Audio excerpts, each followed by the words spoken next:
What's going on, everybody? Appreciate you guys checking in. Man, we come up short 9-20 against the Los Angeles Chargers. Man, it could have been a hell of a game. Go back-to-back wins. Now we got to go East Coast to the Washington Commanders. If we could have pulled this one off, I think it definitely would have sent a little bit of message to the National Football League. Yeah. But, man, it could have given us just all the momentum kind of going into Washington. But we come up short, and we're going to break down this game film.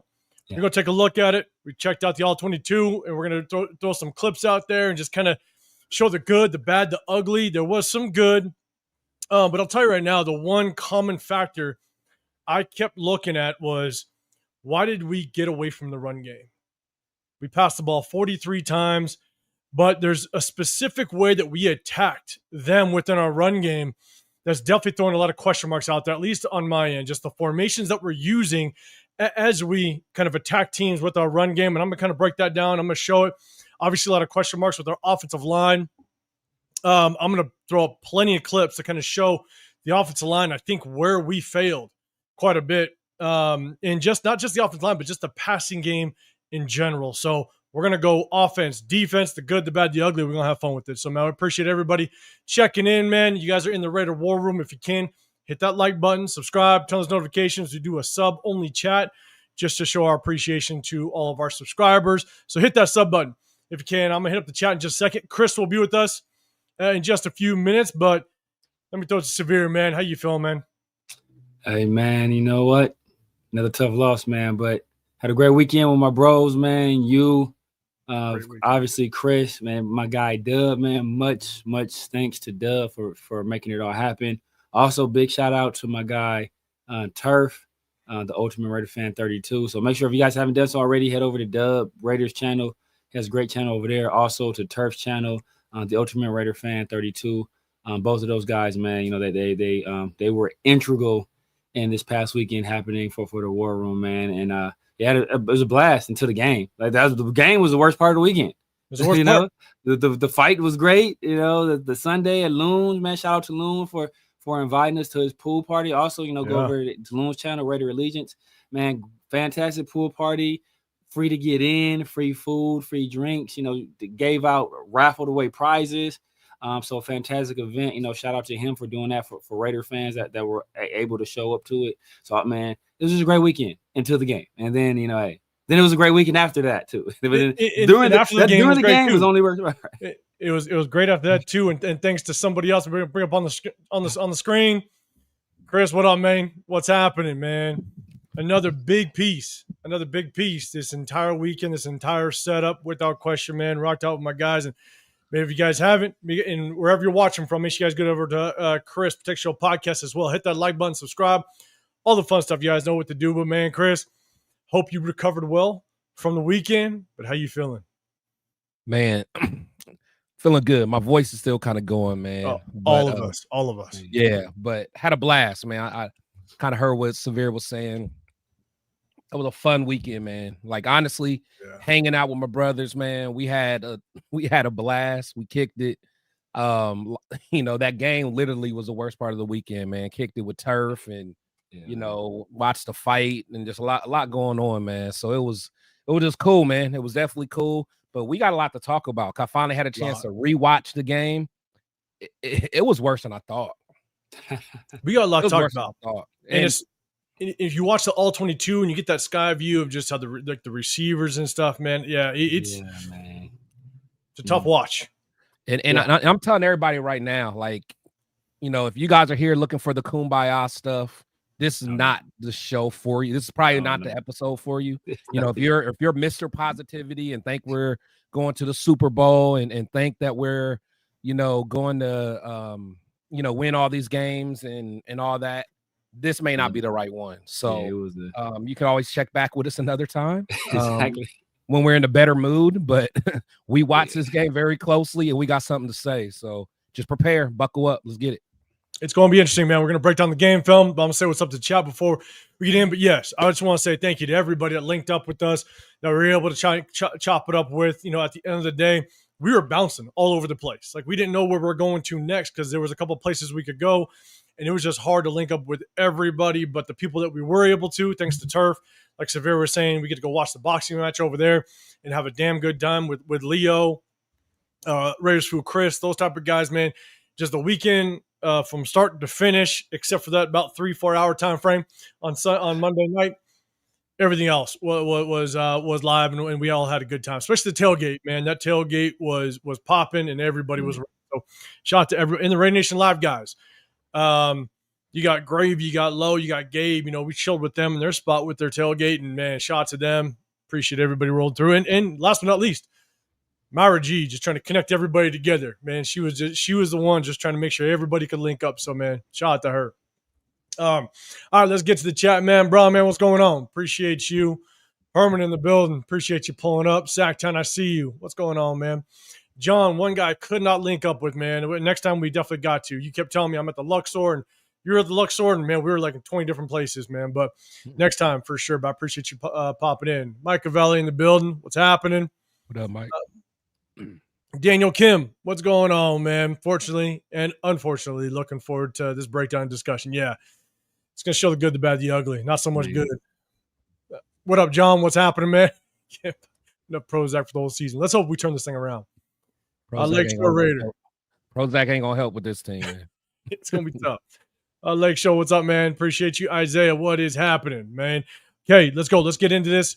Remember, guys, if you have a comment, you have something, hit that hashtag Raider. Type hashtag Raiders to catch my eye. If you have a question or a comment to the play, I'll try my best to bring it up. But as we break down this game film, it's hard to kind of go back and forth. So just make sure you hit that hashtag Raiders, then give that comment or the question. I'll definitely try to bring it up. True, what's up, man? What's happening? On to the next one. Yeah, I wish we could just say that and feel good about it, but the next one's going to be tough. No matter what, it's going to be tough going to East Coast on a short week. It's going to be tough either way. It doesn't matter if Jane Daniels is playing. So, all right, let's do this. Let's break down some game film. All right, so remember, guys, we go we go defense first, then we go offense, and it's going to be in chronological order as the game went on. So this is going to be plays at the beginning of the game, middle, and to the end. And so going defense first, and then we're going to jump over to the offense side again, man. Hit that hashtag Raiders if you can, if you got a question or a comment on the play. What up, Kevin? I see you in the building. What's happening, man? Okay. All right, so this one. So it was a tale of two halves of maxxcrosby. Max started to play a little bit better in that second half. Some of his biggest plays were, and people talk about the hit that he had on Amari Hampton, the fumble, we recovered it. Well, guess what? That's when we know they're running the football. It's later in the game. They're trying to kill that clock. And so as much as it's a good play, he knows they're running the ball. So he's basically, he's trying to get after it. Now, what we saw in the first half was a lot of double teams, and he just could not fight through those double teams. And when you're the highest paid defender, when you're one of the highest paid in the National Football League at one point, we got to see a little more production out of you. And we saw this. I saw this the highest of all time at one point. At one point, highest paid defender of all time in the history of the NFL at one point. And I don't want to hear the excuse of he's getting double teams, getting double teams. Myles Garrett gets double teamed. Triple Mike team Parsons, sometime. Yeah, get double teamed. You know, it's Jalen like Carter. Yeah. You know, so if you're getting double teamed, that does open up opportunities, but you still have to have an impact in the game by your own, right? And so we're going to talk about it. Here's the thing, though. Rashawn Slater's out. He's going against a backup off the tackle. And so the one thing we saw multiple times, he's down here at the bottom. Trey Pipkins played guard last year. He played guard. He was a former tackle, but he played guard last year. And you just can't over pursue. Yeah, he does that often, though. He either crashes like crazy or he just over pursuits and just leaves that lane. Yeah. And he's already giving it up a little bit. I mean, obviously, I think that's probably Jermaine Pratt right there that drops. Yeah. But the reason why, as a defensive end, as kind of a wide nine technique, the reason why you line up so far outside is because you can get a direct lane at this tackle, where that tackle now has to get on his heels. He's trying to set his heels in the ground so he can kind of prepare for that contact. But Max just continues it around the edge. If you know that you're going to be able to, he has to take a better angle to give himself two options. Do I continue around the edge and still maintain the depth of the quarterback, or do I make a move back inside, knowing that tackle just overcorrected? Exactly. And he's just letting that tackle ride him. And so, especially the level of athlete that Max is, give that guy an outside move, step inside, hand swipe, get to the quarterback, or at least affect him, get him out of the spot. Yeah. So remember, this goes from first quarter to fourth quarter. This one, Jermaine or Landon Roberts, we all knew that he was going to be somewhat of a liability in pass coverage, and he definitely was a liability this game. It was a little unfortunate. He's got to do a better job in just his passing lanes. The one thing that I loved seeing about Jonah Laulu this game, man, he was working. He makes some constantly. plays. Yeah, he makes some plays. Man, bad boy. That's a bad boy. So this one, he just gets some pressure on here. Good spin move coming off the edge, but I got the end zone view as well. But you got Landon Roberts here. Landon Roberts, he's just got to do a better job of staying on the shoulder to his closest threat. Yeah. I don't know why you're pushing up so quickly. You have a threat to your outside. You're clearly playing zone coverage, and he's got to be able to get depth here down this hash mark just to get in that passing lane a little bit. And he commits too far inside, allows that passing lane to open up. So it's tough. It's a deep curl route, and so it's tough for a linebacker to see it. But at the same time, he's just got to do a better job of, if he drops and stays closer to the hash, if he drops and gets inside McConkey's inside shoulder and then settles here, he's in that passing lane already. So it doesn't matter what McConkey does after he gets on top of him here.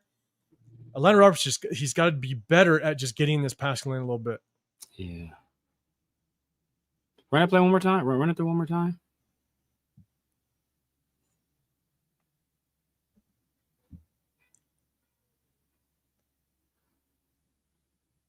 Spin was nasty. Yeah, man. So, shout out to our guy. He's in the building.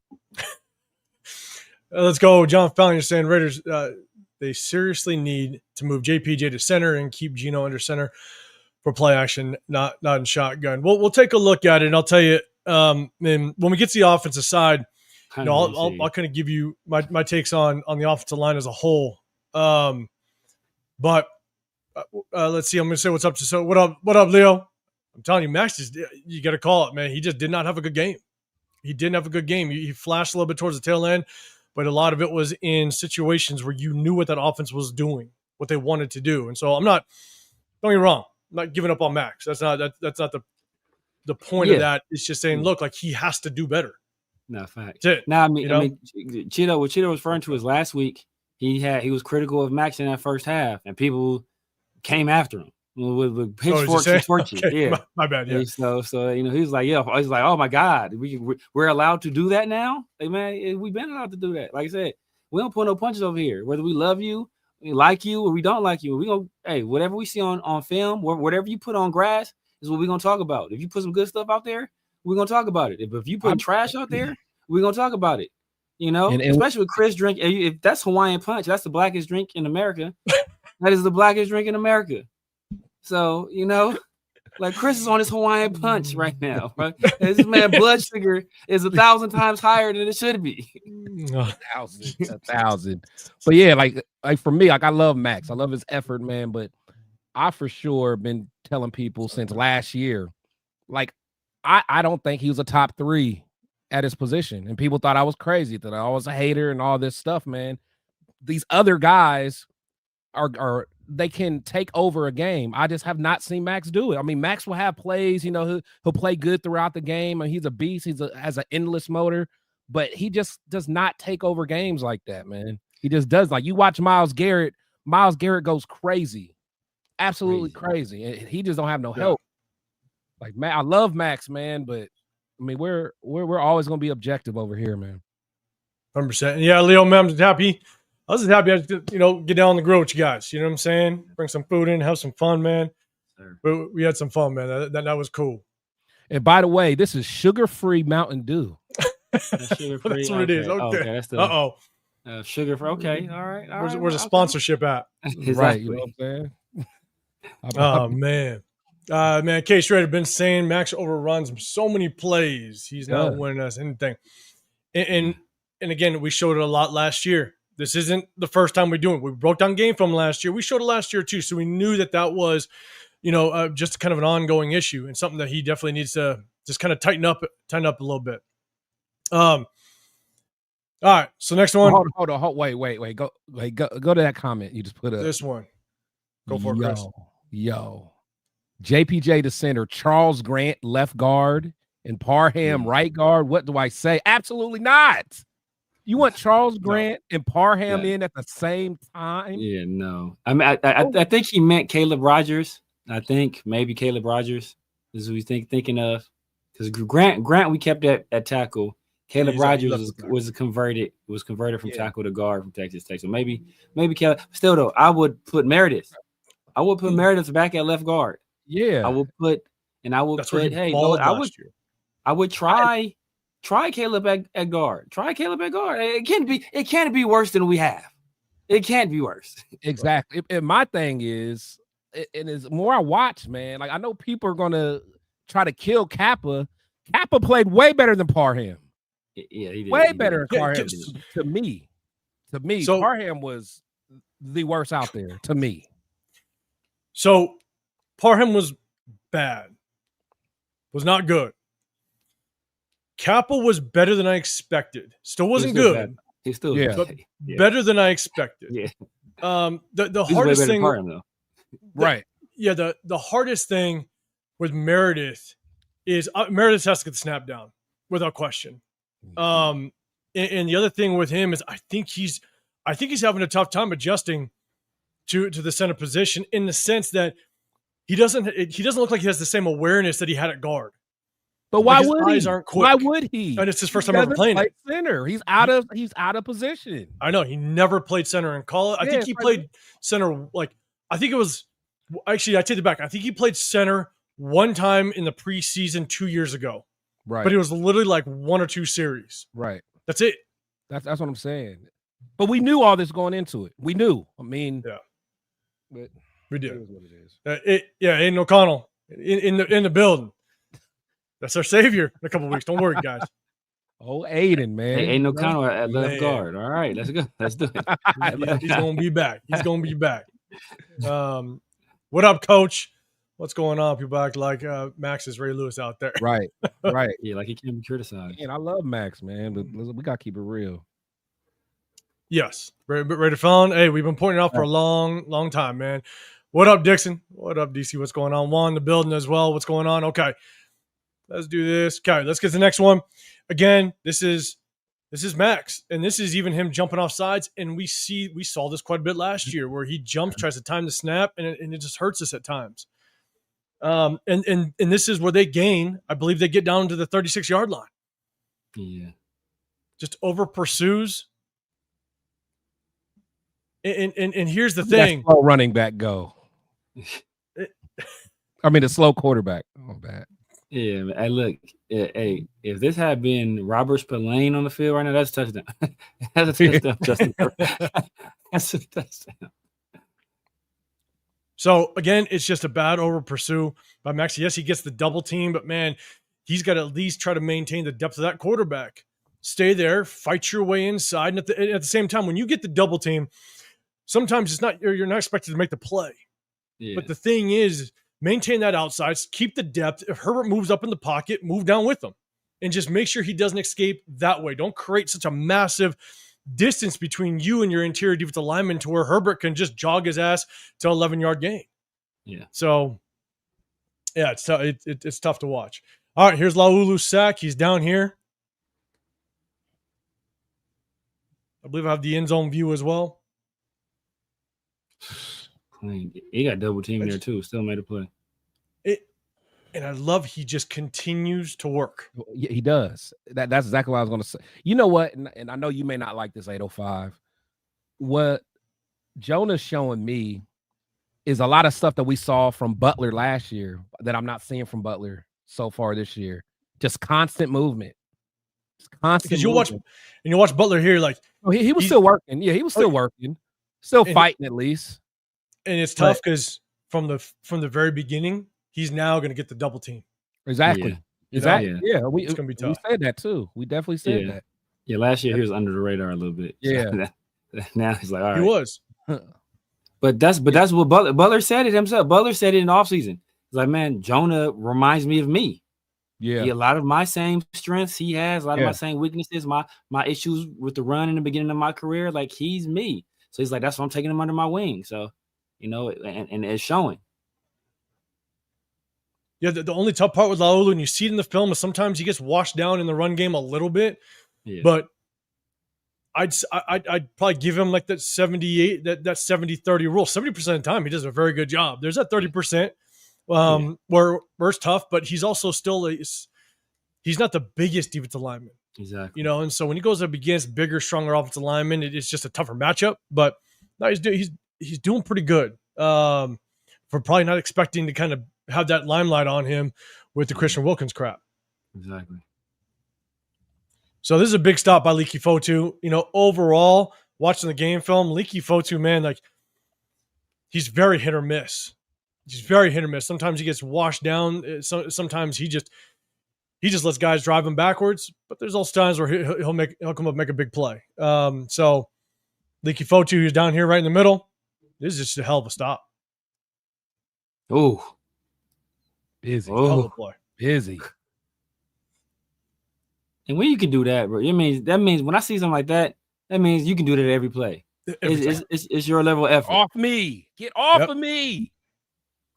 I like that. Yep. It's a solid play. Good hands. Thomas Booker, where was your antennas? Over there getting manhandled. Him all the way up.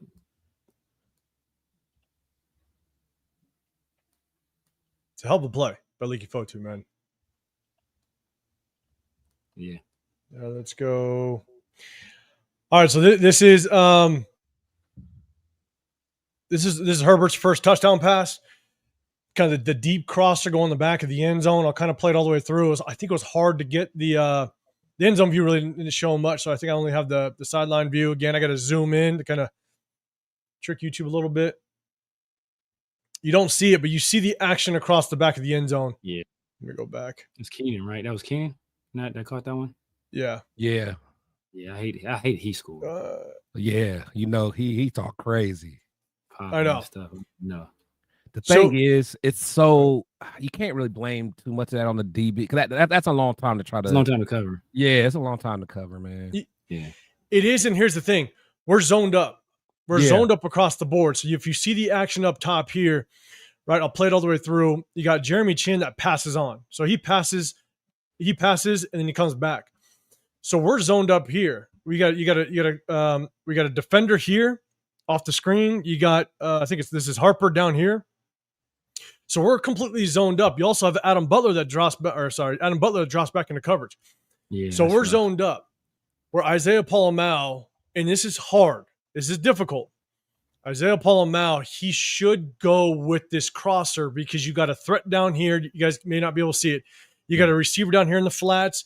You got a receiver curling up here.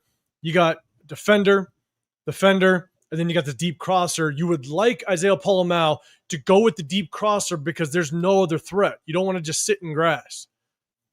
But that's hard for Isaiah Polamalu to see it, especially. Yeah. As he's rolling too. Pause it. I don't know if I can pause it. Okay. It's hard to see. But right before this, Herbert's looking at McConkey the entire way. So he's freezing Polamalu. That's exactly right. Yeah. And so to expect Polamalu to recover after Keaton's already broke and he's going like it's almost impossible. Right. Ideally, you would want Harper take the goal line with let me play a little more. Bang. And ideally, there's a guy down here in the flats. Don't worry about him. He catches the ball, you pursue. Now they're kicking a field goal. Yeah. You'd like Harper to kind of hug the end zone a little bit, stay inside shoulder here, And then you got, I think this is Kai Blue Kelly or Stokes. I mean, maybe it's Stokes. He played on this side. And then he drops this, just stay underneath this route and don't give Herbert any chance to kind of get Keenan Allen. That could have been a better adjustment, but overall, this is just hard. You would hope the D-line would get there, keep Herbert in the pocket a little bit, don't allow him to move. But yeah, I'll play it from the beginning. It's just, that's a tough play by Isaiah Paul-Mao.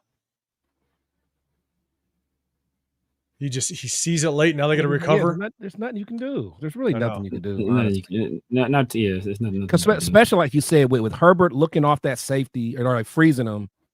I mean, at that point, like if you don't have pressure, I mean, yeah, the DBs can't do nothing at that point. Yeah, can't do anything. I mean, they really can't. Or you can't do anything. And that was, I mean, you don't have Adam Butler dropping right there, because then at least if it's a linebacker, he'll have a little bit of understanding that, hey, you know what, I have to get a little bit more depth here. But I mean, yeah, they took away the quick. It looks like they were looking quick to McConkey and Adam Butler dropping. Yeah, I'm about to say, honestly, I was gonna say Adam Butler kind of did his job. I mean, but you would hope that the pressure would get there by then.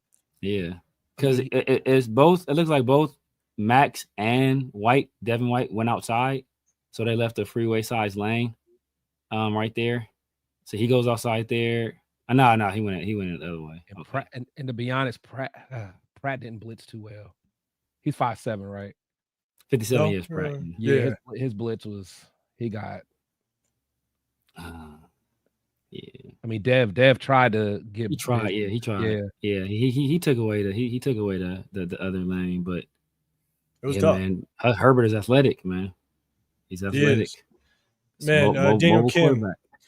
Shane, as a coach, why do you think Max over pursues what you're saying about what he needs to do? Sounds like stuff he needs to know, or he should know.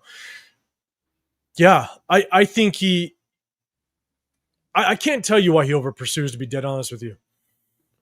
I don't know. I mean, when you know you over, he can get away with it because he gets away with it a lot. Exactly. He beats his guy, and a lot of times he can recover. And I almost think, I don't know. I almost wonder if, like, because I feel like he didn't always do that. Like under Butler and Marinelli, I almost feel like this is like a newer thing, like within the last couple years. Yeah, because he did it enough last year where we were like, we got to keep an eye on it. That's what I noticed it last year. I feel like he didn't do it so much before. Yeah. I honestly, I don't know. I don't know why because I mean, he watches the film, he watches himself on tape. Yeah. And to know that you continue to just kind of overrun the quarterback and you're just leaving gaps wide open, it's either how are you not correcting yourself, or Robbie Leonard, how are you not coming up with a way to continue to kind of corral Max? Now, here's the one thing that I did notice. They're dropping him back in coverage a lot. They're playing him more inside. They're not blitzing him off the edge. There's plays where he's literally, it's him and Kuntz on the same side, but he's on the inside of Kuntz, or he's playing more as a 3 technique over the guard. I don't know if this is just a new strategy that they're trying to test out, or they're saying, holy shit, Max, you're overrunning a lot and it's hurting us. We need to kind of corral you a little bit. I don't know. I honestly, Matt, I have no clue. Yeah, I mean, I don't mind it. Yeah, I saw it was another play. I think he was lined up. I think it was him lined up at the 3 and somebody else lined up, head up over the guard, and they basically almost like they were trying to overload that side. But I don't mind them moving Max around. Hey, you know what? Hey, don't let them. You don't want them to know where your best player is gonna be every play. Yeah. Go ahead and move them around. But when you do that, you kind of got to be effective. And that over pursuit thing, I mean, at something like the problem I have with it is like I've never seen him really rarely seen him retrace and make a play, because if you leave that wide open, you have to retrace because that's where quarterback is going to go. Yeah, that's so beat him to it. Beat him to it. Yeah. Gio, you're saying I heard that Meredith had bad snaps and that's why the offense struggled. Has the film confirmed this? There's one bad snap that was bad. Yeah. Obviously, you hit him in the ass first. Yeah. There was a few that were bad. Like if Aiden O'Connor was a quarterback, we'd have had 4 or 5 fumbles. Yep. Because Gino was calm, cool, because he was snagging them one-handed. Yeah. Left and right. He did. And didn't break stride. Didn't lose. So I don't want to say that's why the offense struggled, but No, it was just a couple plays, but Yeah. but I know I think one was on like a bad third down. Yeah. Where it was kind of the one that hit him in the ass was bad. It ruined everything, and then he missed his block at the same time. Like it was all bad by Meredith. But the other ones, they're off. Gino had to one-hand it. I don't think it ruined the tempo of the play. So I don't think there was a reason why. But I mean, at the end of the day, Meredith, he's got to rein it in. He's got to that snap has to be a lot more consistent. What up, Myra? In the building, appreciate Myra just making sure everybody comes together on the weekend, man. Over this past weekend, and good luck in DC because Myra's heading to DC. I know she's gonna turn DC out. Coach with the super chat, throwing it out there, said, "You guys think we should take a flyer on Desmond Watson?" Desmond Watson, that's your boy. Big boy. Your boy from Florida, big boy, big fella. Oh, that's right, the big boy that got cut by the Bucks. Yeah. Hey, I like him. I ain't gonna lie, I like big fella, man. But I mean, he ain't gonna help like getting after the quarterback. But I like he's too big, man. Like, get down to 370 is the wildest thing I've ever heard in my life. He's a big boy, kid down to 370. Like what? But hey, to be that big though, he got some nimble feet, man. I could teach him a couple things, man. Let's do this. I wouldn't, because I mean, I watched him at Florida, but he doesn't move. Like if you run right at him, okay, but he cannot move for the life of him. So I don't know if I'd want to take a flyer on him. I'd much rather have someone like Leaky Fotu out there, someone I know can move a little bit, and hope so we can pursue somebody. But yeah, it's a good thought. He is a massive human being, but I don't know if I can pull that off. But man, hey, sweet treat. Coach, man, appreciate you throwing out that super chat. Just ready. What up, Jay? In the building. What's happening, man? Jay in the building. VB's in the building as well. Appreciate you guys. Let's see. Enu saying, Senji mentioned how bad Meredith was playing. We'll jump to the offensive side. We'll definitely talk about the offensive side as well. Sholo, man, what's going on, man? Appreciate you. We're going to keep going. I got one more. Hashtag Raiders with John Fallon. The fact that Mac missed basically the whole game, the Chargers got that much pressure on us shows how bad our O-line is. Again, I'm going to go to the opposite side. Look, you're talking about depth. I think Mac's backup is Bud Dupree. So not like he throwing no super bum out there. Like Bud Dupree was a former first round pick, if I recall correctly. Right. So yeah, man. What up, Jeff? What's happening, man? Jeff, what's happening? All right. Okay. Let me start this one so I know where to go back to. Remember, guys, hit that hashtag Raiders if you can. All right. Man, this is what Jamal Adam brings. Just a damn good job setting the edge. Devin White coming to clean things up. That is what I'm talking about, man. Yes, that is what I'm talking about. And what does Jamal do after the play? Bro, he gives everybody the business. Man. He lets them know he done his job. Guy, man. Yeah. Down here. Like there's nothing that bothers me more than someone not setting the edge. That pisses me off every time I see it. Yeah. And Devin White did oh, my bad. Devin White did a hell of a job kind of pursuing downhill. Yeah. He's up top here.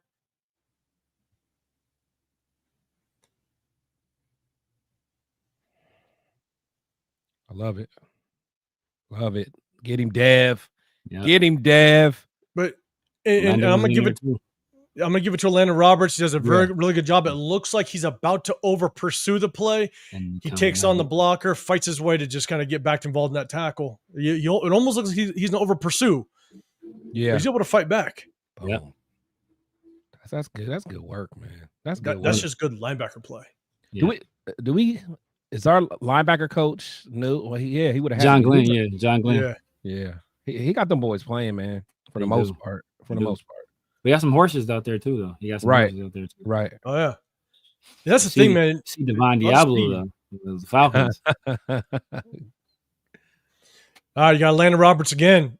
A great job, just kind of getting downhill, seeing the hole open, attack, and making a play in the backfield. So Landon Roberts right here. Get downhill, make the play from the top. I believe this was a second and short because there was a third and short after this. This is like 2nd and 2.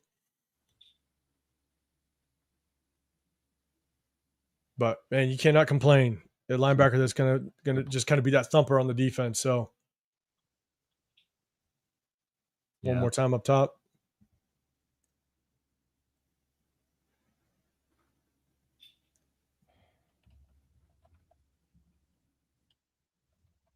Yeah, that's just a damn good job by Landon Roberts, man. He was flying all over the place. He was. Guy, he probably shouldn't have been playing. You think? Right. I know, right? Okay, so this one, I mean, this is a 3rd and short, and I don't know if there's just a communication issue, but you see motion, and the thing is nobody slides kind of with the motion too much. So motion kind of goes. You don't see much movement with the defense. We kind of we stay even, and this is on 3rd and short, and they got a hat on the hat. Yeah, couple missed opportunities tackles wise. Yeah, and was that a Darnay right there?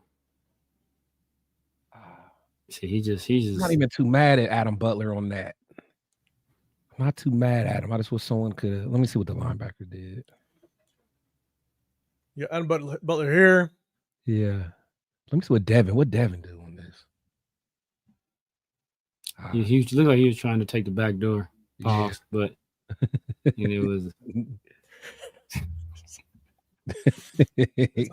We got LS in the building, man. Gotta be careful. I was thinking Nate Hobbs and Darnay Holmes out there. Nate Hobbs making a tackle. He's a better athlete, stronger. Like he's gonna get off of that, and he's gonna be able to be physical enough to at least affect the runner, make him take a little bit of a tougher angle outside or wider angle outside. So I mean, good job, Adam Butler, just kind of getting depth of that backfield again. It's a 3rd and short, right? But I'd love to see our linebackers. There's only 2 receivers up top there. You got 2 receivers at the top. You have 2 here with Malcolm Kuntz off the edge. No tight end help here. When motion goes, I want to see just a little more action with our linebackers, kind of get to that point of attack. Because you got your strength is down here at the bottom to the wide side with the tight end help. I just want to see more. No, that's a good point. Yeah, because if Devin slides over, probably gives him a better lane of pursuit. And it's just math. It's just math. Right. Like how many guys are on this side? How many guys are on that side? Like they got. That's actually a good point. That's a good point because honestly, if Dev's there, the guy that blocked him probably can't get to him. Yeah. Correct. It's so let me kind of go back just a little bit. So when the motion goes right now, already the strong side of play. Yeah. Right now, you're sliding here. You're replacing, right? That means now Devin White has a better chance of making this play as soon as the blocker split these 2. Yeah, because that left guard is who got to him. Yeah. So now Devin's playing here, and now he can kind of pick a lane. If is this Landon Roberts? If Landon Roberts slides down more, and replaces Devin White, now he's coming to pursue, and so I just want to see more. I want to see more adjustment with the linebackers when that motion hit, because now then you have the numbers. Because you only have two wide receivers to the other side. Yep. Right. So the other side of the play is already the strong side. So then they shift the receiver over, and now they outnumber you because nobody went over there. I mean, so I'll go back one more time. If Devin White moves all the way over, there's a really good chance he ends up one-on-one in the hole with the guy. So motion goes, right? At least split the hash. Exactly. If he slides, if he slides over, and then I think it's Jermaine Pratt. He slides and replaces Devin White on the hash. Yeah. There's a chance Devin White's here. He's right. That's what I'm saying. He's right there. I don't know. I don't know what the communication is. It was a lack of communication. So also it's trying to understand on the 3rd and short what's the coverage. Are they zoned up? Most likely zone because we're crowding. Well, most likely man because they're crowding the line of scrimmage. But without knowing it, it's hard to tell. But I definitely wanted to see just kind of more action with the linebackers with motion. Man, this is the touchdown before the half. This one hurt. This one hurt a lot. I tried to get all of it, so I'm trying to get everything in the camera. But I saw that one early too. Yeah, he did. I saw that develop. I'm like, there you go. I damn near threw my beer because I was coming back from getting the beer before halftime. Like, oh shit! I saw it, man. Yeah. I'll play it again. Unfortunately, if I remember correctly, not a whole lot of pursuit. We're just basically running prevent coverage right now. But Isaiah Paul Mal, you didn't stay on top. Right. Yeah. And that's really on. I mean, that one's on Isaiah Paul Mal. Like you got to stay on top. All day. You know, but the thing is if you're going to be in more of a, I think there was still like a minute left. Here's my other thing. Let me go back. Kai Blue Kelly. Yes, I'm saying I'm looking at Caillou because I'm trying to see what I'm trying to see if this like it's a 3. Yeah. So like, why is he worried about that guy? Because it looks like somebody already has somebody. Yeah, like he need to get back. Yeah, he exactly. Because on the other side, that you stay with the deepest man. So the corner, I guess that's Stokes. He's staying with the deepest man on that side. Yeah. So here's the thing: just over a minute left in the half. Yeah. He's got to get on his horse. He's got to sprint. Yeah, he's got to bail. Look where the other corner is. Exactly. And here's the thing: he's staying deeper than the deepest, man. His eyes stay inside. If there's any threat coming here, then you can break this off.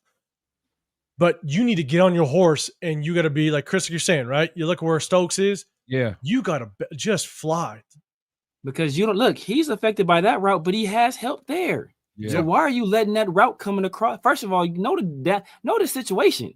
Right. Bro, it's under 2 minutes. Right. Okay. They complete that pass there, rally and tackle, force them to use a timeout. Right. Run some clock. The worst thing you can do in that situation is let a guy get on the top of you and score. You know, hey, but hey, you know what? Hey, good thing we got Thomas Booker though. He really stopped that play. Shit. So it's more on Isaiah Paul-Mal. He's that single safety. He's got to stay on top. It's more on him, but I would like to see Kai Blue just understand the situation. Yeah. And get on his horse and bail. On top of him, yep. So, because the thing is if Kai Blue actually gets a really good drop and bails, you don't know. Maybe Herbert doesn't even make that throw, you know, and maybe he tries to hit that shallow crosser, and now they're still working for points, but not a touchdown with only a minute left in the half. So, again, just got to know the situation. So now this is kind of going into the second half. Man, this is just good run pursuit, man. I'm telling you, our linebackers fly. There's a little pitch out to this the boundary side. Let's go, Dev. Let's go, Dev. Pratt too. Pratt was right there. It's a nice play.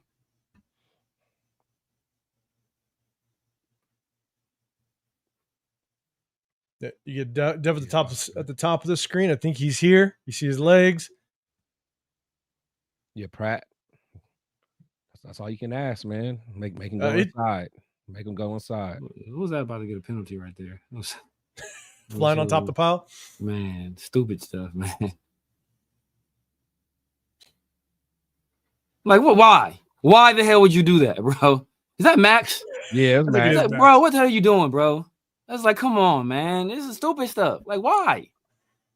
It's not like it's 5 seconds after the play. Like, what are you doing? Here's the thing. I think what's damn good. Pratt does a really good job of setting the edge, forces everything back to the help. You ain't going nowhere with that. Yeah. And the pursuit's just beautiful. Yeah. You know, Devin White getting off his block. Even if Devin didn't make the play, one of those other guys would. Yeah. And they're fighting off their blocks, which is really impressive. You know, look at Atlanta Roberts, right? He's got a guy. Yeah. The lineman gets out clean, tries to get body in between, you know, defender and ball carrier. And Atlanta Roberts just fights him off. Yeah. Still gets involved. I mean, our linebackers are doing a pretty damn good job. I mean, I think what did I don't know what the total yardage rushing wise was for. Neither Omarion or what's his name? Najee. Yeah, Najee. Neither one of them did much. I don't think they did well. So again, just good pursuit by the defense. Herbert may have led them in rushing, maybe. Probably because Herbert can run, guys.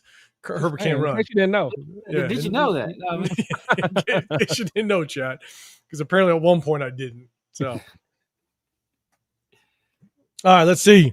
Remember, guys, hit that hashtag Raiders. I see everybody, man. I appreciate it. But that's in the chat. LS with the super chat. Appreciate you. Desmond Wassman. Sweet feet to sweet. Oh, man. LS throwing out the super chats, man. I appreciate you. What up, Alec M? I see you in the building. That man can get down to 370, man. I can't get down to 370 is wild. He can't even get his cholesterol down. That's crazy work. That's funny. And hey, Jay, man, I appreciate you. Man, I heard. I don't know. I'm glad you just got back to your hotel after we dropped you off in downtown, man. I appreciate you. What up, Dub? What's happening, man? Appreciate you. And you're rolling to the Bears game. If anybody's going to the Bears game, let everybody know in the chat. I'm not going to the Bears game. I'm gonna take Billy Davis. You know what, Dub? Do us a favor. We trust you. You're our brother. Rundown is apparently supposed to be at the Bears game. Get footage. If you can get live footage, not a still photo, live footage of him interacting with other people and them acknowledging him as a human, that would go a long way to ease some of our concerns. But I will be at the tailgate, though. So, Dub, hit me up. I'll be at the tailgate, man. I'm rocking out there. We're going to go have a good time. I'm not going to go in the game, but we're going to have a good time for the Chicago game. I mean, shit, every home game, I'll be out there at the tailgate having a good time. So, all right. So, this is Jonah, Laulu, both Max. They're making tackles in the backfield. I love the pursuit. Love it. Get busy, Max. Oh, man, he just does a good job, gets leverage, at least is able to get in the backfield. The guy, the offensive lineman kind of gets on top of him a little bit. But him just continuing to work his legs into the ball carrier, into the running lane. I love the effort. Yeah, you got Max coming downhill, scraping inside, getting involved as well. Max doing what he does, and look, sometimes it works. Sometimes it works for him. Yeah, man, they sending two at Adam Bull every play. They doubled Adam all day long. All right, Tyree, now set that edge, brother. Yeah, let's see one more time for Tyree. Go ahead, set that edge, man. Hey, I ain't mad at that. I'm not mad at that. I'll take that. Look, keep the other arm. You want to see him keep the other arm free, but hey. He gonna always do the bull rush. So man, we gonna see nothing else. Bull rush that edge. Bull rush that edge, man. We got another Jamal Adams right down here. And here's the thing, Jamal Adams, great pass drop. The one thing that I kind of said is he might be a liability in pass coverage a little bit, just not understanding the linebacker position completely, but his ability to kind of get in the passing lane, get depth as playing linebacker position, get depth. But then as soon as he sees that ball release early, his pursuit is so quick and so fast. He still makes his play, and it's a tackle for a loss. So he's down here at the bottom. Just watch the drop.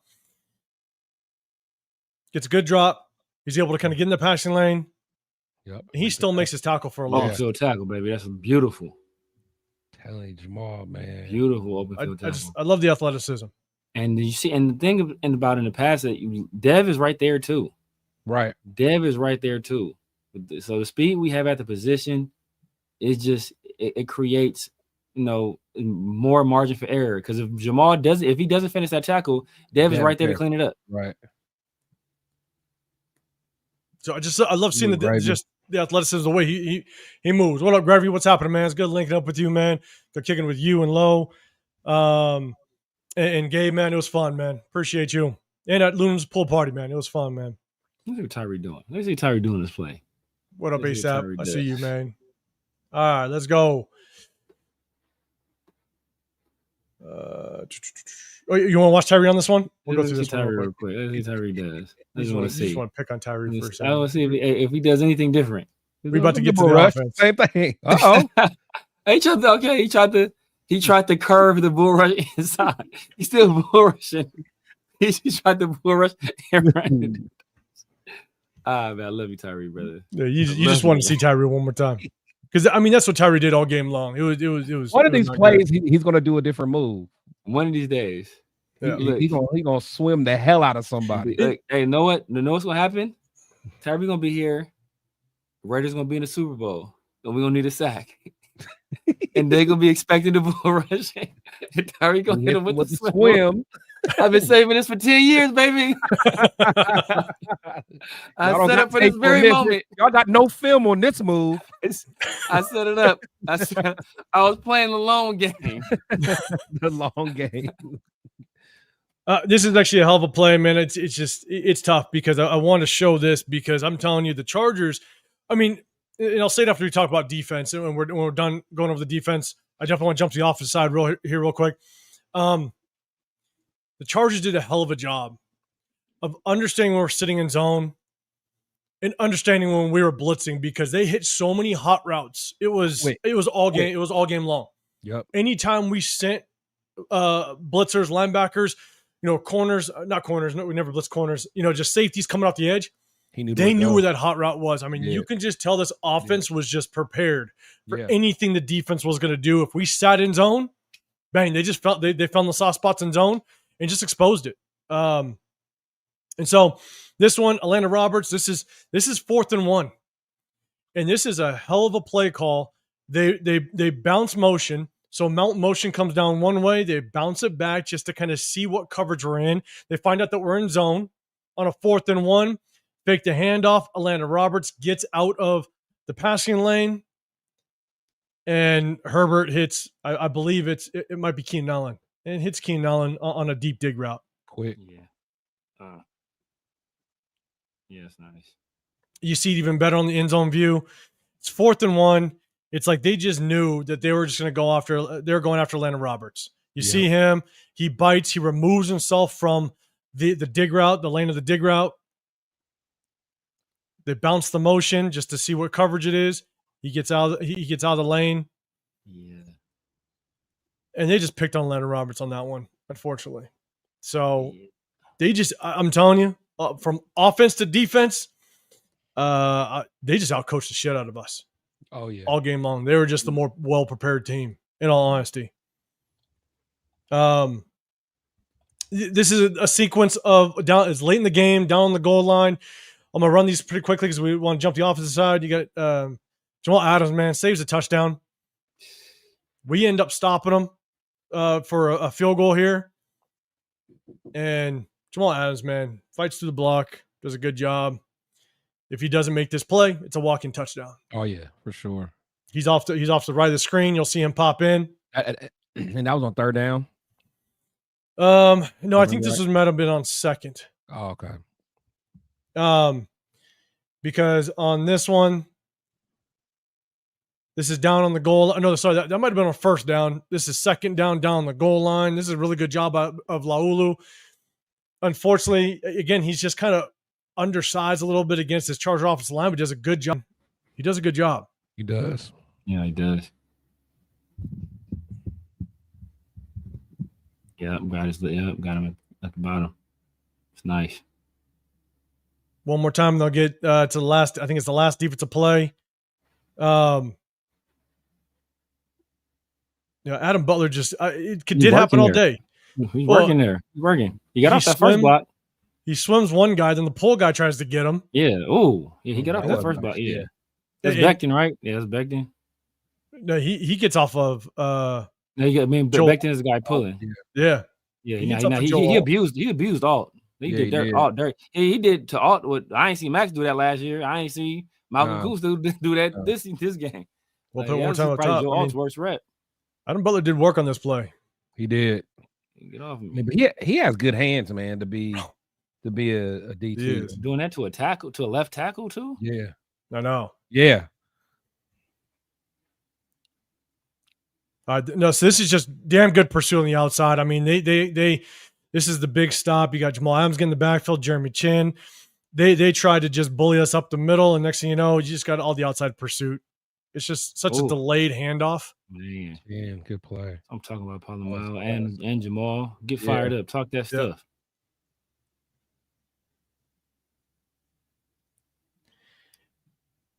Whenever you get hit like that in the backfield, that means the handoff is just too slow.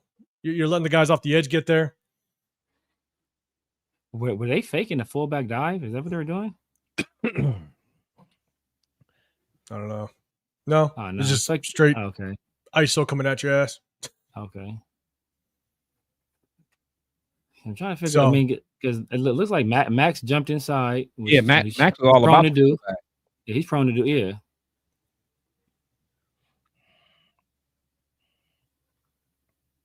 So I think just the action in the backfield is just too slow, but it just allows our guys to kind of get there. Yeah, it's 3 dudes. But hey, I'll take that stop. This is we got 2 more. We jump the offensive side.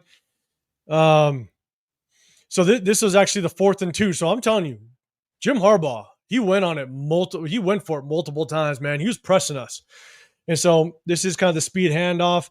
They messed up the handoff, the exchange, but man, our defensive pursuit was there. Yeah, even though you could land it in, man. I don't know how he got that. I don't know how our boy got that ball back, man. That was the fortunate bounce. Right, that's a lucky bounce. That's what that is. Have been a scoop and score. Now look, this one's Max tackle for loss when they fumbled, and here's the thing, man. This is late in the game. I know a lot of people. I saw people on social media going, "Yeah, but you see that play Max made," and it's like, look, like this is kind of telling. Is it like? I don't take nothing away from him, but it's just like this was bad ball handling.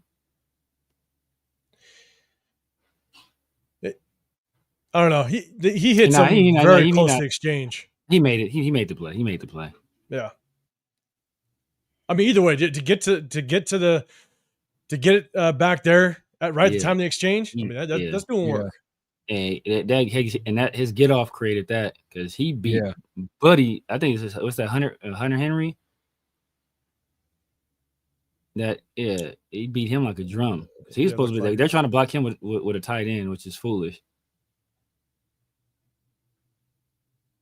Yeah, especially coming down to try to block them. So, all right. So I'm ending on a good one. I'm ending the defense on the good one. And look, at the end of the day, offense. Even though our run defense did really well, the Chargers passing offense, man, they just knew what we were doing. They were so well prepared that they just kind of picked us apart. We blitz, they hit their hot routes, we sit in zone, they pick us apart. There was not a whole lot we could do. We had 0 pass rush. Unfortunately, we got to Herbert a couple times, but for the most part, Herbert sat pretty comfortably. But and then there was times where any last points before we jump to the offensive side, man. Chris, any points?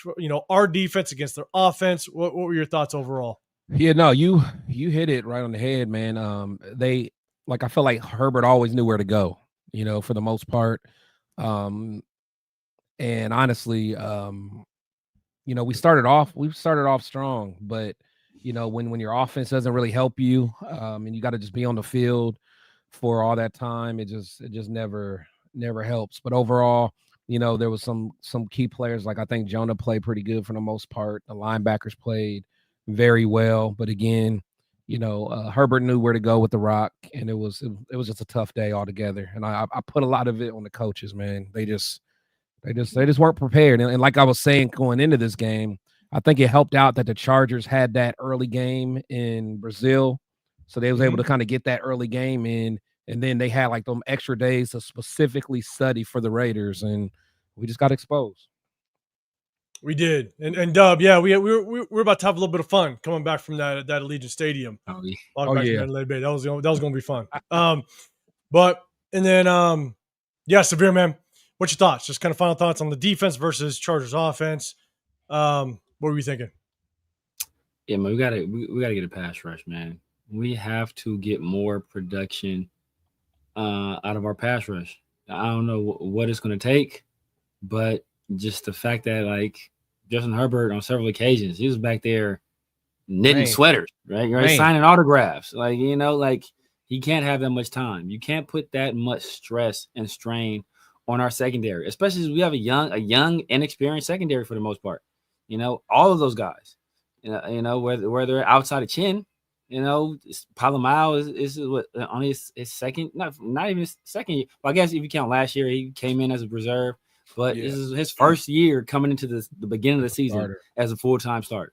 Eric Stokes, he's been in and out of the lineups forever, and Caillou Kelly, obviously, he's been nothing more than a rotational player or a special teams guy. So all these guys are young, so you can't put that much strain on those guys. We got to do a better job generating some pass rush, muddying up the picture, making things difficult for quarterbacks, so they're not just sitting back there, and stay disciplined in your rush, because several times we got undisciplined in our rush, and what did that do? Open up lanes for either Justin Herbert to run or open up lanes for him to escape and then make big plays downfield.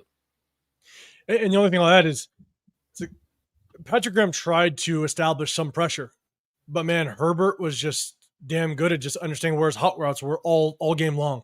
Like, we tried to bring linebackers, we tried to blitz.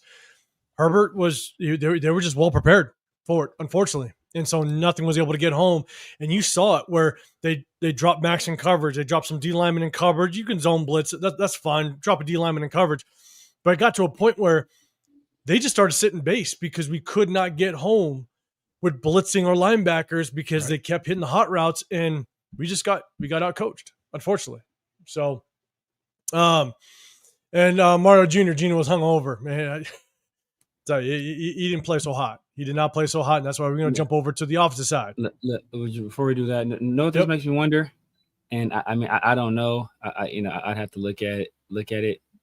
How much? Because we heard, and this was preseason, so you want to put too much into it. But George Kittle was talking about after the joint practices.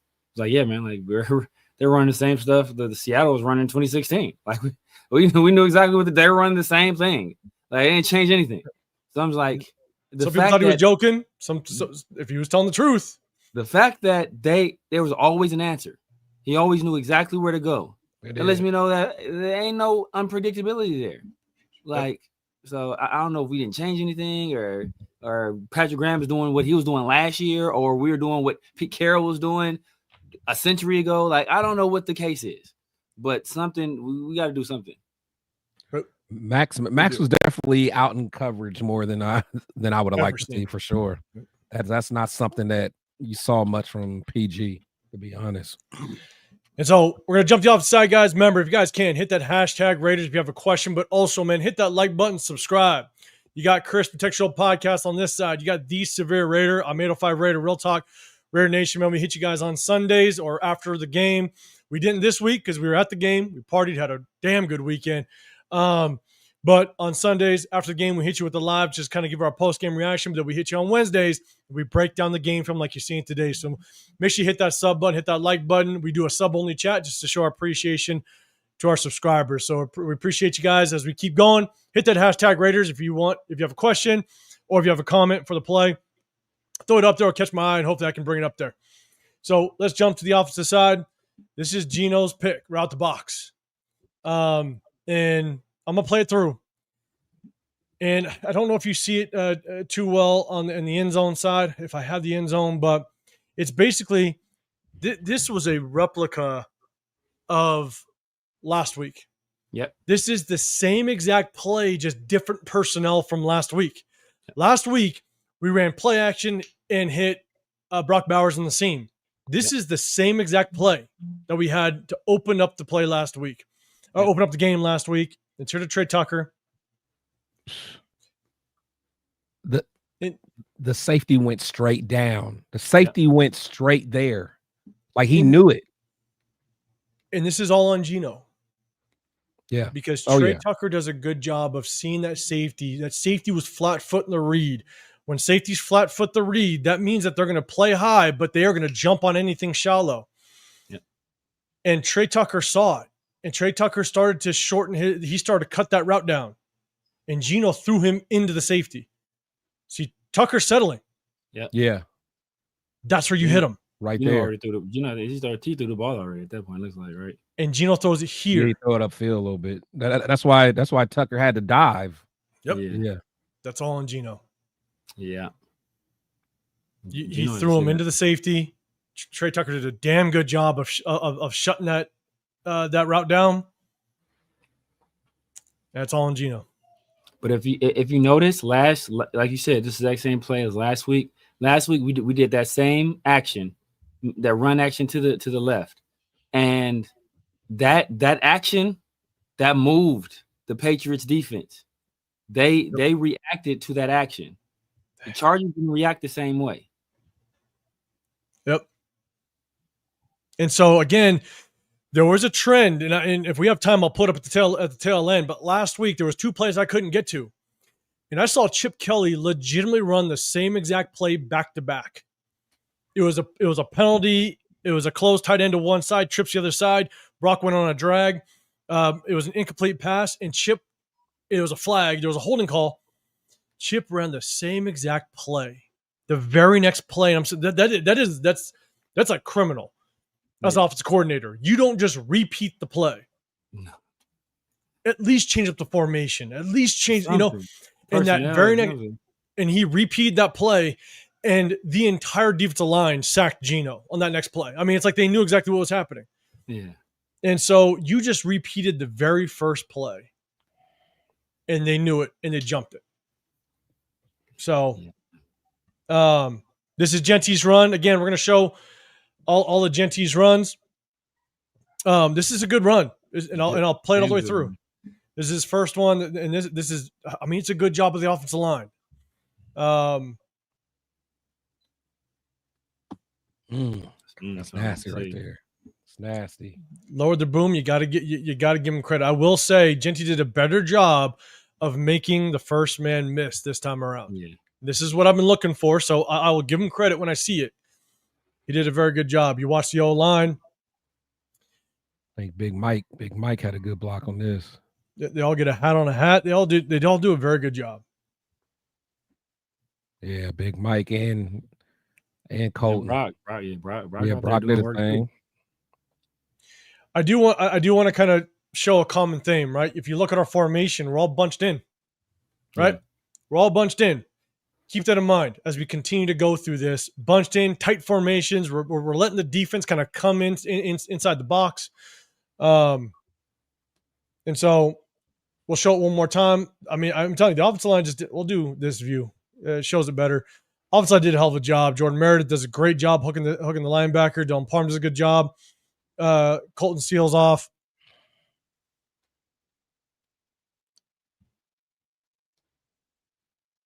It's just perfect. That is a great job. That is. They maintain their blocks. Genty makes the first man miss. Even Parham. Yeah. Even Parham, guys. All right, so let's go. This is the one where there's just confusion, man. And I'm telling you, if Genty, because I think Pete Carroll came out and said that Genty was the one that went to the wrong spot, which it looks like based on the blocking. Yeah, you could do it. Yeah. If Genty gets this, even if you didn't know, the fact they took him out the very next play, that set it off. Yeah, because he's supposed to follow Big Mike. It's a counter. If Genty gets this handoff clean, his counter supposed to go the other way. Holes there. Yeah. I mean, he hits this, and he's making something work. You know, the only guy that's questionable is this linebacker because of Genty's action coming this way. If I rewind it just a little bit, you know. Oh, I think he beats that guy though. But Kappa is waiting for him. The second level, yeah. So if Kappa does do his job and gets the second level and just and shields off, I mean. But look at Kappa's helmet. Kappa's looking at that guy already. Yep. He's looking at the dude already. He was ready. Like if Genty goes to the right spot, he's gone. I think there might be safety on top, but man, he's got time to play. So hold on, play it again. Hold on. Okay. From this view? Yeah.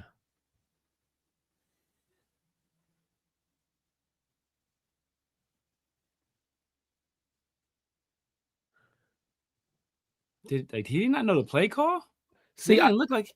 See, that's what I'm thinking. I thought it was a counter because my thing is, I'm thinking that he was going to counter and then go right and like follow Big Mike. But you guys think he was supposed to basically dive and go left? It's straight dive right down into here. Yeah, it looks like. But the way Genty's footwork was, like maybe he just because look at Geno. He didn't know. Geno was waiting. Yeah. And Genty, I don't know. You think it was but this right here. Well, no, that's what I'm saying. You know, Geno was waiting, but I'm thinking that he was supposed to step to the left and then follow Mike on the right. But you guys might be right. It might just be a dive. I think it's a dive. Yeah. I think it's just, yeah.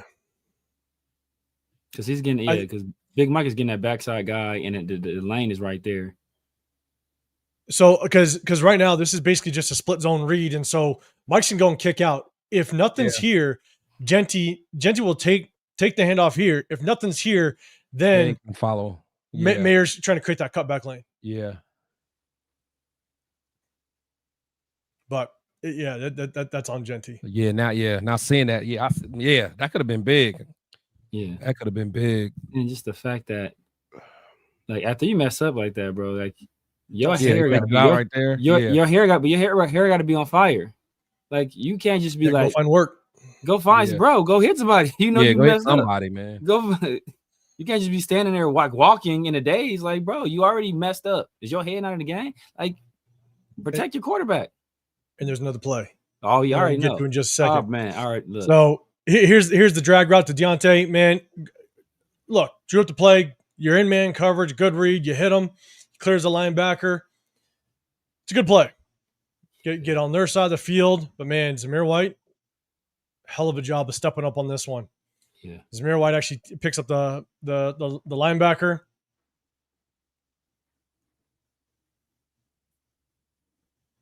Boom. Yeah. Picks him up beautifully. Yeah. Beautifully. The O-line actually, I mean, the O-line does a good job. So the O-line, let's go Parham. No, 66. What Parham do? All right. Okay. So the only one that's late, now again, I don't know if this is truly Meredith's man because he knows he's got Zamir White's help, but Meredith is just slow to pick up this linebacker, even though Zamir gets him. Because if you watch Meredith, he's got to help. He's got to make sure this time. So, but man, Zamir White, hell of a job. That was good. Like I say, even Kappa, taking out Khalil Mack. I'm saying like some plays the O-line looked okay, man. Yeah. Like I'm not gonna trash the O-line for the whole game like some people are trying to. Yeah. Gino had time on a lot of plays. I'm just throwing it out there. Right. So people don't want to hear that though. They don't want to hear that. No. And there's plenty of examples. I didn't show it on the other one. So again, reference the formation. We're running the play, even on the previous play. Reference the formation. A lot of tight formations. Yeah, tight. Right. This is a run play by Zamir. Look at Big Mike, man. I'm gonna leave Mike alone. Boy out there working, man. Leave Mike alone, man. So you watch the offensive line. Look, not bad. DJ Glaze kind of gets to his guy. Meredith turns his man. Kappa's actually getting to the second level. Parham's just late. We'll show it again. I'm saying I'm not letting y'all talk about Kappa all game. I'm not, man. I'm not. He didn't do great, but but he did. He definitely he didn't hurt us as much as I thought he would. Let's put it that way. Yeah, exactly. Yeah. But Parham's that kind of Parham's fault though. They the way he got tied up. He did a little bit. He got tripped up, right? He's trying to get to the second level, but he got tripped up. But if you take a look at the formation, right? We're all in tight. Everything's in tight. This means safety knows he's got no tight end to his side. Yeah. Right. So if run comes his way, he's gonna get in the box real quick. Yeah. So we're running out of tight formations. You're bringing the safety into the box. You know, it's just remember another run out of a tight formation. Just keep that in mind. All right, we'll go to the next one. To me, now this is the run to Tucker. All right, so Tucker's here. I don't even know what kind of play design this is. Yeah. You got DJ Glaze blitzing to potentially kick somebody out when Tucker's getting a speed handoff to get outside. He's going to overrun that every time. Exactly. So, DJ Glaze ain't about to be look at DJ Glaze. He's going to go try to kick somebody out, right? You motion Genty. Look, you motion the only running threat out of the backfield. Yeah.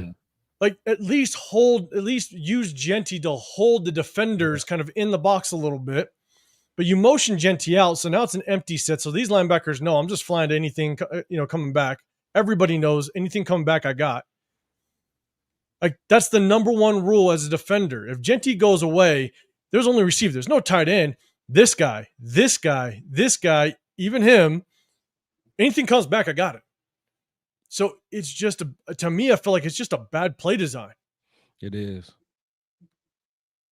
And DJ Glaze is going to kick out a man to the outside where we're trying to run to. Right. And Trey Tucker's not a runner. I mean, he's not a natural runner. So if you're trying to create lanes, he's not going to recognize. Like, he's not going to recognize.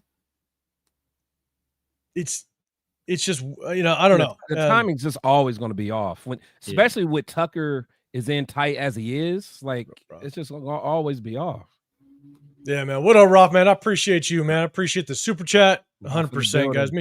Make sure you guys go check out Rafa in his channel. Man, he hits you with lives all the time, not just for football, like he does MMA stuff, wrestling. Man, go hit him up. Man. Appreciate you, Rafa. There's like foreign baseball stuff. I want to say too. Yeah. So was this a designed run, or do you think this was an option? Was an option? Like, do you think Geno has the ability to pull this if he sees something? No, it's a toss. Actually, you know what? That was the one we talked about, didn't we? Yeah. Or was that the one? Yeah, because we were thinking that later on in the game they may come back to like, do something off of it. Yeah, because it looked like, man, if Geno keeps that, kept it. He could have kept it. Yeah, like he can either kept it up, or he can a little one arm toss to Genty. You got Genty outside 1-on-1 with a guy. Yeah, because actually, if he would have kept that, then he could have optioned that guy that was out there with Genty. Yep. Let me see it again. So he could have. Yeah. I still don't like the play design. Yeah, but honestly, if he would have kept it on the option, that actually could have been kind of cold. That would have been kind of cold. Could have been. If that was something. And we saw Geno's athleticism too. Yeah. Like just kept going. Like Now, again, I don't like the play design with DJ Glaze pulling. It just didn't make any sense. But if they did go back to that later in the game, then this play would make more sense. Right. And when it happened, me and Severe was talking about that. Like, they might do something off of that later on, but they happened. So, okay, so this is just a learning experience for Genty. All right, so this is him and his blitz pickup. They did a hell of a job of basically picking DJ Glaze. What's his name? Number 3, safety. Derwin James. Hell of a job. Blitz is off the outside, but all he's doing is hitting the shit out of DJ Glaze's inside shoulder. It's a pick. It's a pick. This is a learning experience for Genty. Just to be able to learn how to pick this up. It's not easy. I'm not going to lie. But he's got to learn to pull it off.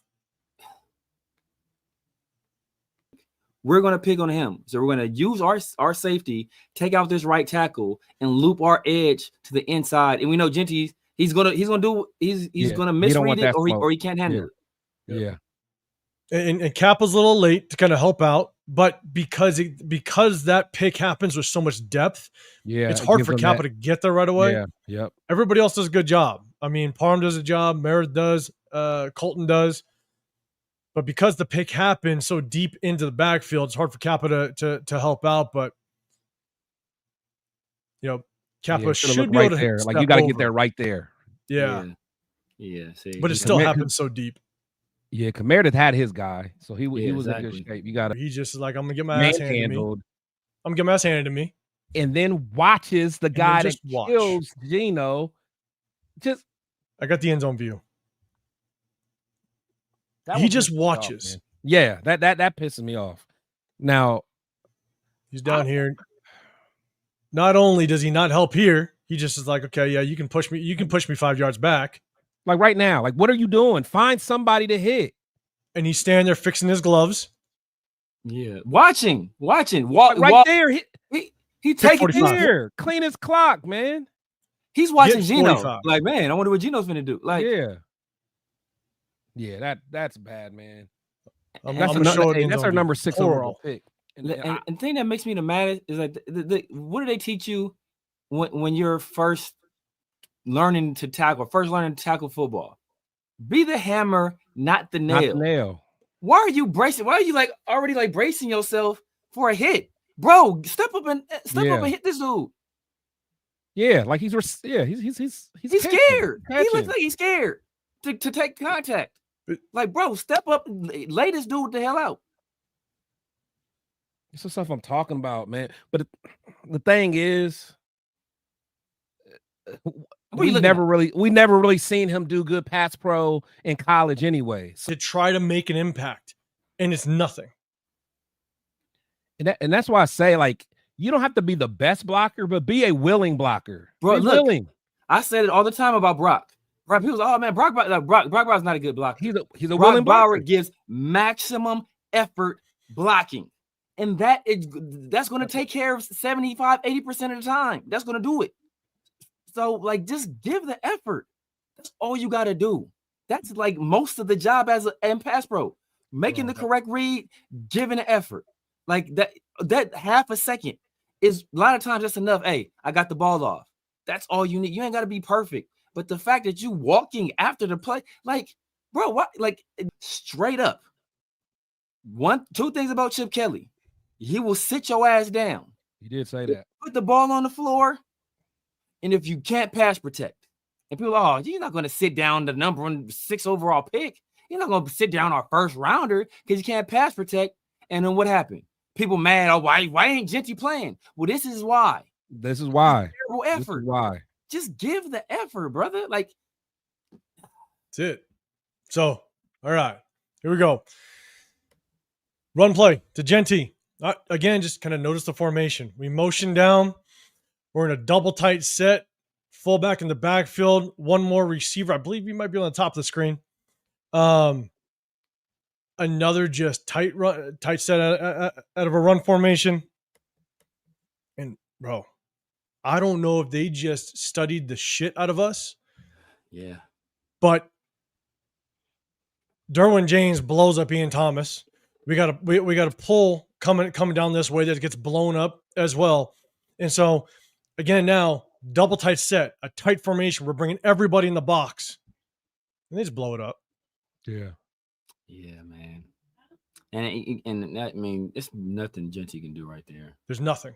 It wasn't at the very next play. That's a very next play too. After the, I don't remember, but it's all in sequence, so it was close. Yeah, to I'm about to say. I think this was. So I think this was back to back. Even though again, you can't really blame Genty on this, but it was just a bad look after seeing the bad effort and just like, is that Parham and Meredith's fault? Did I allow so much depth, or is it not? It's Kappa, low key. It's Kappa. Yeah, but here's the problem, though. It all starts with Ian Thomas because Kappa's trying to pull. Ian Thomas gets blown up so bad. He got to go around. Yeah, Ian Thomas gets blown so bad. I don't even know if Kappa can even get around. Yeah. But the thing is that let me go back. Here's the tough part: is if you watch Kappa in the pool, you have two guys coming off the edge. You have not only do you have Derwin James coming off the edge, but you have this linebacker as well coming off the edge. And Colton Miller leaves them. So he leaves them to try to help out here and get to the second level. I don't know if they watched film, and they caught a tell of some sort. But they just blew the shit out of this play. Parham does his job. Meredith does his job. Let me see what happened right here. So, what about Colton though, man? So know what that looks like. That looks like it's supposed to be a pin and pull.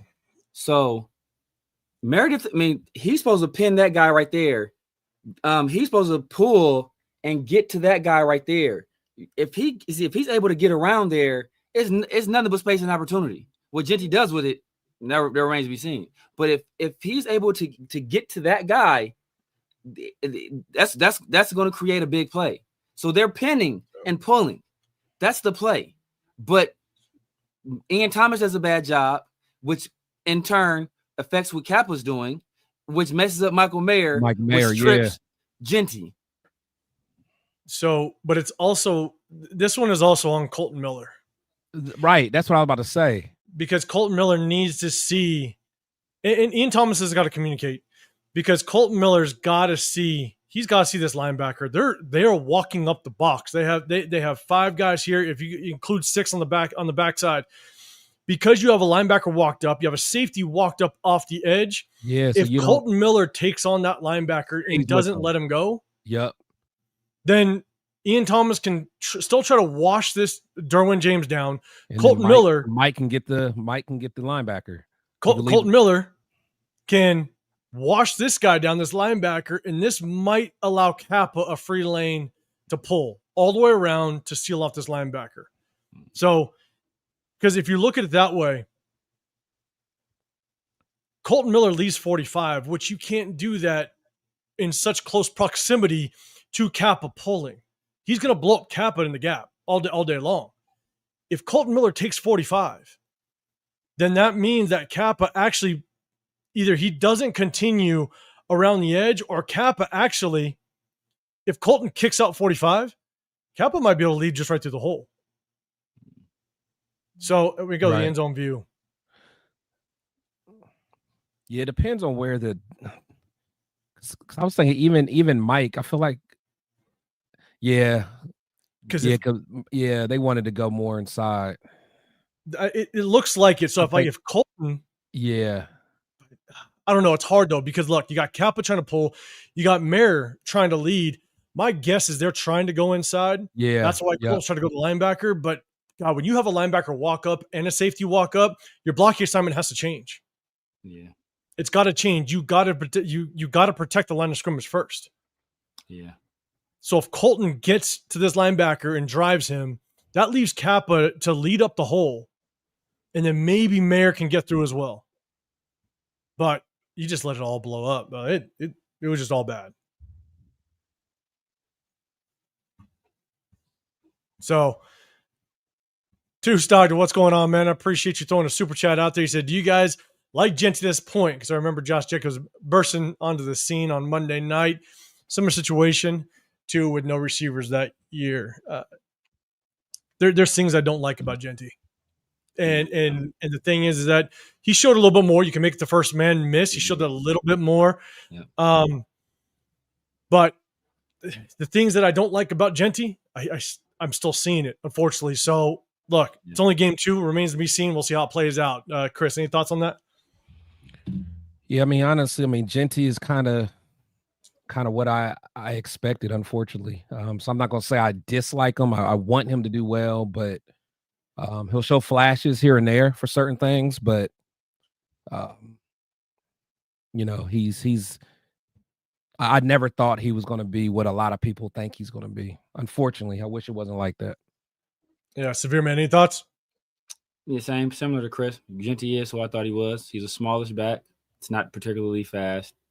Has problems in pass protection. He's the kind of guy back that should be available in the second, possibly third round. And we took him at 6. He's not going to change your offense. He's not going to make things. He's not going to do things where if you make a mistake, he's going to make you right most of the time. You have to make sure things are right for him in order for him to have success most of the time. That's not a running back you draft at 6. That guy has to change the game. He's not changing the game. He's being affected by the changes within the game. And we see it right here because he doesn't perform. And it's never his fault. It's the play calling. He needs to get 30 carries we had the beat writer from Boise State. Oh, you guys need to give him the ball 30 times. Like, why am I giving the ball 30 times when half the time he ain't producing? Why am I going to do that? It doesn't make any sense. But then you say your offensive line ain't good enough to block for him either. So offensive line ain't good enough to block for him, but you still wanted to give him the ball 30 times for him to be maybe slightly more effective. Like, it doesn't make any sense. So it's always somebody else's fault. When you're a first round pick at running back, it can't be you have to make other people right. And he's not able to do that right now. Much better game this game. I'll give him that. Had some nice moves, made some guys miss. But as a play, he made 3 guys miss and it went for 5 yards. Like what are we doing here? And in 2 weeks, we're 31st in the league in yards per carry at 2.9. So, what? Give him 30 carries for what? For what? What has he done to make you think giving him 30 carries is gonna is going to be a difference maker. It's just like, come on, man. And against the Patriots, there were opportunities. The offensive line created holes for him to run through, and he didn't take it. He even said it. There was opportunities I had that I didn't take it, right? You know, this game, again, we're going to keep going through the game film to kind of get a little bit of a tendency. But, Severe, I see the time, man. We're good. Good? Yeah, Okay. yeah, we're good, yeah. So there was one, and man, Two Stocks, man. I appreciate you throwing a super chat out there, man. Appreciate you. Yes. John Fallon, you're saying, hey, 05 as a coach, what would your O-line starters be since ours sucked? Well, the thing is, I never would have shuffled up the offensive line. So it's really hard to say who I'd want. Maybe JPJ stays at center. Keep Meredith at guard because it worked last year. Grow off of that.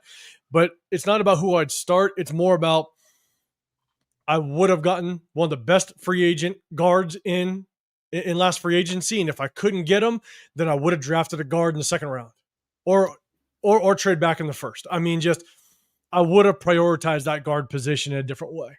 So I have a quick question. This last draft, right?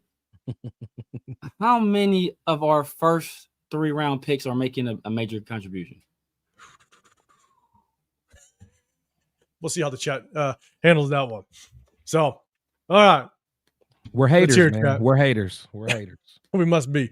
We're haters. All right. So this is another Genty. Right now, here's the thing. Again. Hold on. But before you even go that, Severe, I know me personally, I liked Will Johnson. He was only, I think, the second highest rated like in coverage in week 1. But that's neither here or there. But my bad. Yeah. And I know who you guys wanted, so it's neither here or there. No, hey, VBZ, what's on? Not signing Lampkin was nuts. That's the comment. Lampkin will be out here taking names, bro. Man, taking names, right? Jesus Christ, love it. All right, so look, this is a run. I just don't understand the concept. Again, somewhat of another tight formation. All right, we're running. We got a twin sets to the one side. They're in tight. You're bringing guys into the box. You got to tight into the far side with Ian Thomas. You motion it over. I understand the quick dive concept, but the motion with Jacoby Myers does nothing to these linebackers. I think you're hoping that Jacoby going in motion is going to maybe soften up the gaps here, right? You're going to have Derwin James slide out a little bit more. Maybe this defensive end, this outside end or linebacker. I don't know what position he plays. Maybe he widens out a little bit, but the motion doesn't affect anybody, and Genty doesn't stand a chance. I just don't like the play design. Yeah. So we'll see it down here in the end zone view. You get the motion. Motion doesn't affect the defense whatsoever. Everybody kind of stays in tight, and you're just outmanned off the edge. No one to get 43. Yeah. You want to see Colton Miller kind of climb to the second level a little bit quicker. But Ian Thomas, it's a hard block. You'd almost want to, like, anywhere Ian Thomas kind of tries to take this guy, you got Derwin James sitting out there. Again, the motion of Jacoby Myers does nothing. Yeah. I just don't like the play design. There might be stuff that may have worked in college. That's maybe. That's what I'm saying. And I see VBG seeing give it to the jet sweep there. It's not designed to do that because the snap is so late. The only thing that motion, because watch when the ball snapped, the only thing that motion is set to do is to hold. Because it's too late. It's just to hold Derwin James or any outside linebacker. That's all it is, and it doesn't fake anybody out. And Derwin James is there to sit and make the play. I think it's just a bad play call, unfortunately. Yeah. I think like you said, I think they were trying to move some guys and nobody moved an inch. But that's why we were able to have some of the success we had last week, where the Patriots were reacting to our run action, to our motions. They were reacting to all of that. And this week, The Chargers just said, we're going to make Ashton Genty beat us. If you can beat us, okay. But if you can't, then we're on everything. Oh, yeah. You got to run them out of that. You got to run them out of that too high. So this was Jacoby's catch, man. So this is one of the things I want to say is we didn't see a lot of RPOs at all. We did not see us hitting it. Like, there was a lot of times the Chargers got to sit back in coverage because we ran such tight formations. Like you guys are seeing, we're running tight formations and we're running the football. I wanted to see a spread that spread it out, because when there's two ways that you can do it. I think Chip Kelly tried to run more and more out of tight formations because I think he was trying to cover up for our offensive line. He was trying to get the receivers involved, get to the linebackers, help out. But that's one way to do it.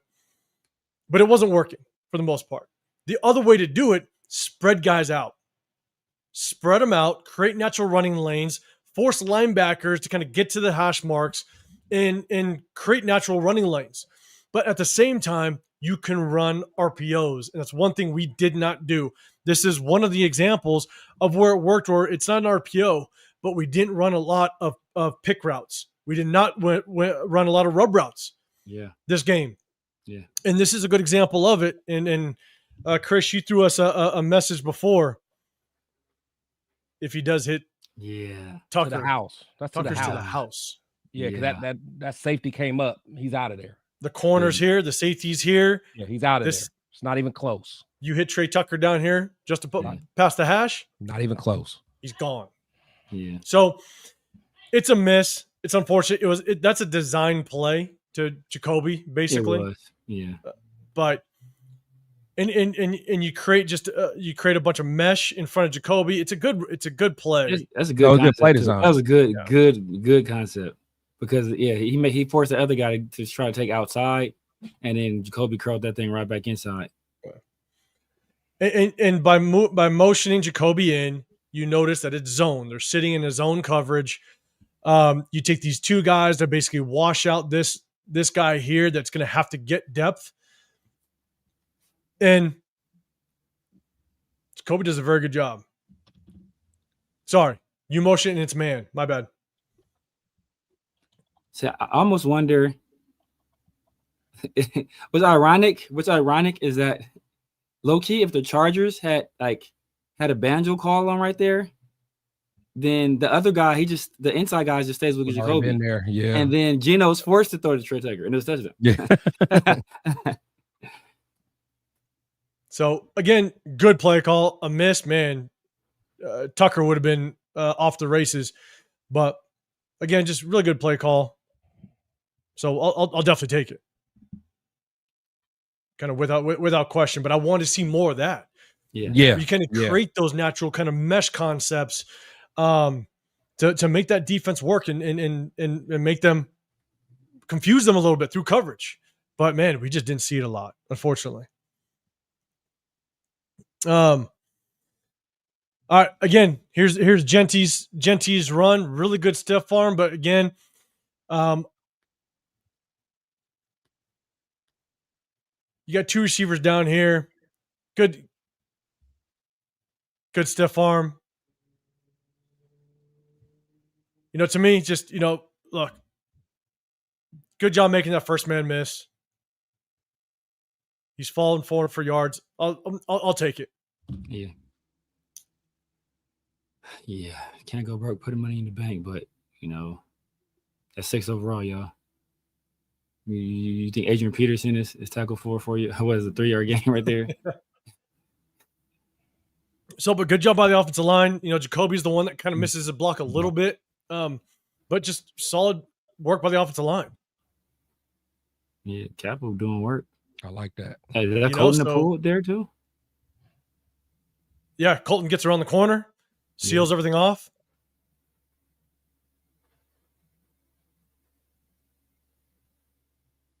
Yeah. You just got Jacoby that doesn't sustain his block a little bit. Yeah. Better job there. So this is short yardage. This is actually, look, you take the good, you got the bad, stuff like that. But this is, I believe this was 3rd and 1. And man, you love seeing just Genty put his head down and really just he just has to get that first down. So Yeah. I believe this is 3rd and 1. Yeah. Good play. Good play. And what's good about that is he didn't try to get greedy. Don't get greedy. Yeah. Hey, So I'll take first down, baby. Take the first down.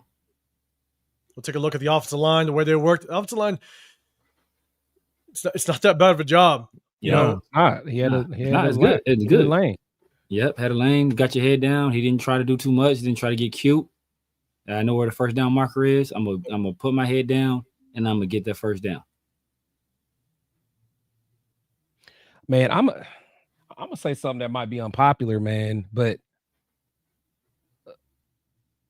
Glaze might be our best lineman this year so far. Nah, I would have last week. Harold Landry was dogging Glaze. That's not. Yeah, Glaze had a tough time last week. Yeah, he was getting dogged. Well, at least this game, I feel like Glaze did all right. Like, yeah, he's probably number 2. I think Colton was flawless last game, and against Caleb, but he was against Caleb but he was flawless last game, and he was basically pretty flawless this game for the most part. I mean. But yeah, I don't know, man. I've liked what I've seen from Glaze so far, to be honest. I guess for me, I'm just more. I'm more upset that they moved Meredith to center. Yeah. Oh yeah, that's because that was the first thing that triggered me. In all honesty, Merritt, like you got to he's got to clean up the snaps without question. There was a couple times where just his eyes weren't right at center, but run blocking wise, he wasn't bad all game long. Yeah. Run blocking wise, he wasn't bad. Pass blocking, he was okay here and there, but again, he's just got to clean up the snaps. This is Genty's catch. Good little spin move. I love this. I love this. That man missed. I love that. I went crazy for that one. I love that. That's what you want to see. That's on Derwin too, right? Yeah, I think so. Yeah, he did Derwin nasty. Yeah. Not as bad as I don't think we showed it, but as bad as Herbert did Devin White. Oh yeah, he did that. He did that filthy. I was oh man. Yeah, I don't have the one on here. I don't got the one on here. Oh yeah. But you look at the protection. Kirk Cousins wasn't moving like that. No, Kirk Cousins was back. Wasn't down there back then. But he didn't. Wasn't no quarterbacks in the NFC South moving like that. Yeah. Yeah. I mean, look at the protection. That is, yeah. It's still there, and that was. I look at every single play, and I'd want to say maybe 80% of the time it was actually pretty good protection. That's what I'm saying. That's what I'm saying. Like I'm not letting people take the easy way out and just blame everything on that line. I'm not. Yeah. Nah. Gino had a terrible game. And it was a combination. And again, being able to see the sky view, it's a combination of the offensive line actually did a fairly good job in protection the majority of the time. There was the one-off where it looked real bad. Don't get me wrong, but it was a combination of the offensive line. There's some miscues. Meredith with the snap. There were some tough times where production broke down, but there was nobody open downfield. Yeah, the Chargers locked up our receivers across the board. There was nowhere Gino could have thrown, and then when Gino did try to press it downfield, it was just a bad decision. Yeah. So again, you got motion. Look at this is Genty and off tackle. It's a power run. Look, everybody in the box. Yeah. You're bunching them up again. Again, it's a good job by the offensive line. Genty's untouched after about 3-4 yards. Yeah. He's untouched at 4 yards. So it's actually a pretty damn good job by the offensive line. With a full head of steam. We'll play it one more time. We'll pause it with just all with the blocking. Kappa got his man. You got, I think this is God, is that Big Mike? That's Mayer. That's Big Mike. Doing work. DJ Glaze kicking out. You got Meredith getting to second level, doing a good job of just seeing off the linebacker. Jacoby Myers getting on Derwin James. The blocking's there. Derwin James got the better on that one. Derwin James got the better. Derwin James won that rep. I'll be honest. Some of the times where the offensive line struggles is one, you're bringing all the You're bringing so much bodies into the box, and it was tough. And then at the same time, I'm like, damn, like sometimes it's just play calling. All right, and so now this is a Genty run, and now this is one of the 2 times I saw Genty. Actually, we hand him off the ball, and we got a spread formation.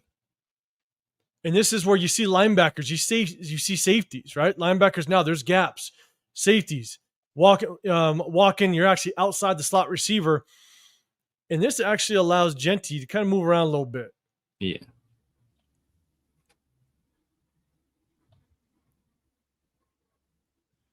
That's a good run. It's a good run. And again, the blocking's not half bad. It's not. Like it's not, man. You got Kappa kind of sealing off.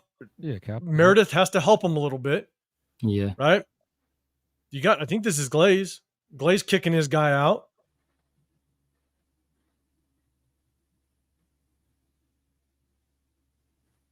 That's a good run with good blocking. Yeah, Porter, good blocking. Or not Porter, but Thornton. Yeah, handling his guy. I'll take that. And the thing is, with Genty not being like super explosive, like I'll take runs like that all the time. If he can give me that, I'll take that. But the issue with him not being super explosive, because people always give like, go back to the play one more time. Yep. And this is why I don't want to hear these stats about that are deceiving, because Dan Henley got a hand on Genty, so technically that's yards after contact. But he only got a hand on Genty because Genty is too slow to get to the hole that fast. So if Genty had exploded, he's gone. But he doesn't have that. He doesn't have that one step, and I'm out of there. Yep. No, he does not have that speed. He's not going to have that breakaway speed, and I'll show another one where he has the natural running lanes to make moves and get out, and unfortunately, he just doesn't have the speed. He's not the guy that's going to be able to plant his foot and he's gone. No, he's not that. Everything is very smooth with him. It's just a smooth runner, but he's just he doesn't have the speed, and the defense is going to close very quickly. So, all right, again, this is a run with Zamir White, but again, you just look at we constantly ran the ball and just allowed everybody to kind of load the box. You put Trey Tucker in motion. You're bringing a safety kind of over. Oh, yeah. This is on 3rd and short. This one's on Meredith because Meredith just did not see the linebacker coming. He tried to help way too much. Meredith is in the middle. They kind of stunt Meredith a little bit. They cross his face. It's a hard block for Meredith. I'll give him that. Yeah. But Meredith, he's got someone right over him. 98's going to kind of cross over. He should have passed him to Kappa, and Dan Henley kind of blitzes opposite. Nah, this is what you call it. Is this the play? Oh, no, that's not Parham. Why is Parham double teaming right there, though? Was that the call? Do you think that was these situations where, because he doesn't pay any attention at all. So either him or Meredith have to. Because Parham steps right. So it is let me see. Is everybody supposed to step right? I mean, it looks like they're just running like straight power, just straight ISO up the middle. Okay, because it looks like everybody steps right, but Meredith.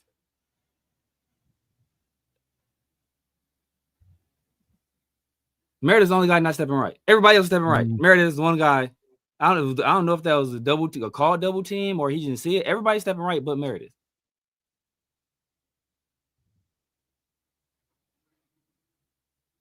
Yeah, I'm gonna put this. Look, you got a double here, but Parham has to see linebacker. But I put this. I'll be honest. I put this more on Meredith, just because 98 goes this way. If Meredith passes this to Kappa, and Kappa looked like he was already prepared to take on a 98. Yeah, because he kind of buries his head, even though he's head up on him, which is really tough. Yeah, you want to take the guy head up on you. Yeah, but Parham had one later. I don't know if you got it. Parham had one. Like Parham had one later too, where it was worse than Parham had one later. I don't know. Did you get that one where Parham's like just sitting there and like blocking nobody? Oh yeah, I did. Yeah, I did. Yeah, Okay, I did. okay, I got him. yeah, okay. So it's tough. I don't know. Again, I put this more on Meredith. It is tough. He's got a guy head up on him, so he should pass 98 to Kappa. Kappa's got to do a better job. I mean, Kappa just didn't pick up 98 whatsoever. Yeah. Kappa just is just a window letting him go through. So, but I'd like to see Parham help out more. But again, I don't know. For me, I'll put that more on Meredith. And the thing is that last week we did a lot of the same. We did a lot of bunch stuff too.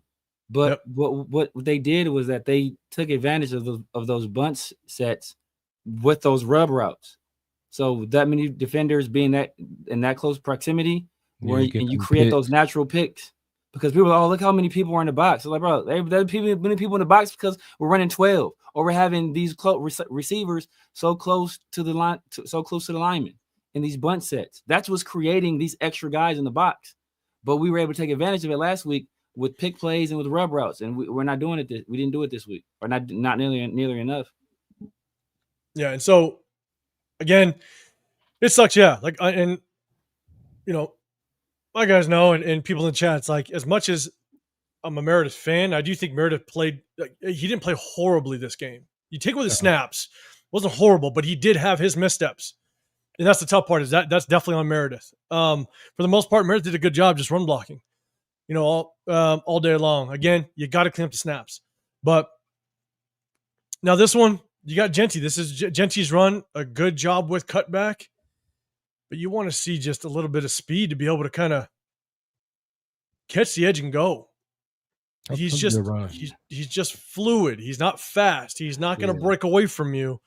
And that's why I don't think he's ever going to. We're not going to see him just break off those massive runs like he did at Boise. Yeah, that's nice. It's a great run. Yeah, it's nice. But it's like that's. Hey, you know what? Hey, you see that? Oh man, that guy's can go to the league. He can be a second, third round pick. Like that's not a top of the league guy. That's not a second most guaranteed money in the league for any running back behind Saquon Barkley. Saquon Barkley is the only running back in the league with more guarantees on their contract than Genty. Damn, Glaze got work that play. He got done. But so that's not. But look, this is progress. Major progress from week 1 to this. Like especially that right there, he wasn't doing that week 1. Yeah, I mean, you. That's how you make the first man miss. Dion Henley right here. Yeah, this is how you make him miss. Gotcha. Use his aggression against him. That's it. That's perfect. We'll take a look at the blocking real quick. Oh yeah. Oh, who that? Oh, that. Oh, Big Mike. Big Mike got lost on that one. Yeah, he did. You watch, Parham's just got to, it's like Parham's just shaky on who I'm supposed to go get. I think he's thinking it is a run this way. So he's thinking maybe 43 is going to overpress him a little bit, but he's just got to be able to kind of get engaged, stay on him. Kappa's coming to help. Meredith's got his guy. DJ Glaze does a good job. I mean, yeah. Hold on. Nah, DJ got he got done. Yeah. He got done. I mean, he shielded him off. That's really all you want to do. Hey, number 9, he's a big boy though. That dude, he's a big boy. Yeah, that's Tierra Tart. That's that dude. He was cooking last game too. But what that does is that look, because Jacoby is coming across on the pull to block, so that disrupts him. And Kappa just bypasses Henley. Actually, it looks like. Like Kappa, he's trying to go here. He should have been able to get down Henley. Genty made a miss, which is good. Yeah. But outside of that, everybody has their man. Yeah. Meredith's doing a good job. We just missed Dan Henley, but Genty did what he's supposed to do, make that first man miss. But man, I knew he didn't have it, but man, I'd love to see Genty be able to catch a corner and just go. Yeah. But that's what I ask people. Find me a play where you see him beat a guy to the corner, get up the sideline for a big score. Not gonna happen. That's not his game. Like you said, he catches a lot of contact, breaks tackles. and he's hard to bring down. And then he usually just like run. That's how he gets his runs. Catches guys coming back trying to rally, and they're already running the wrong direction. I was okay. Now I can beat you because you're running this way. I'm gaining steam that way. But I've yet to see him ever, even at the collegiate level, get the corner, up the sideline for a score.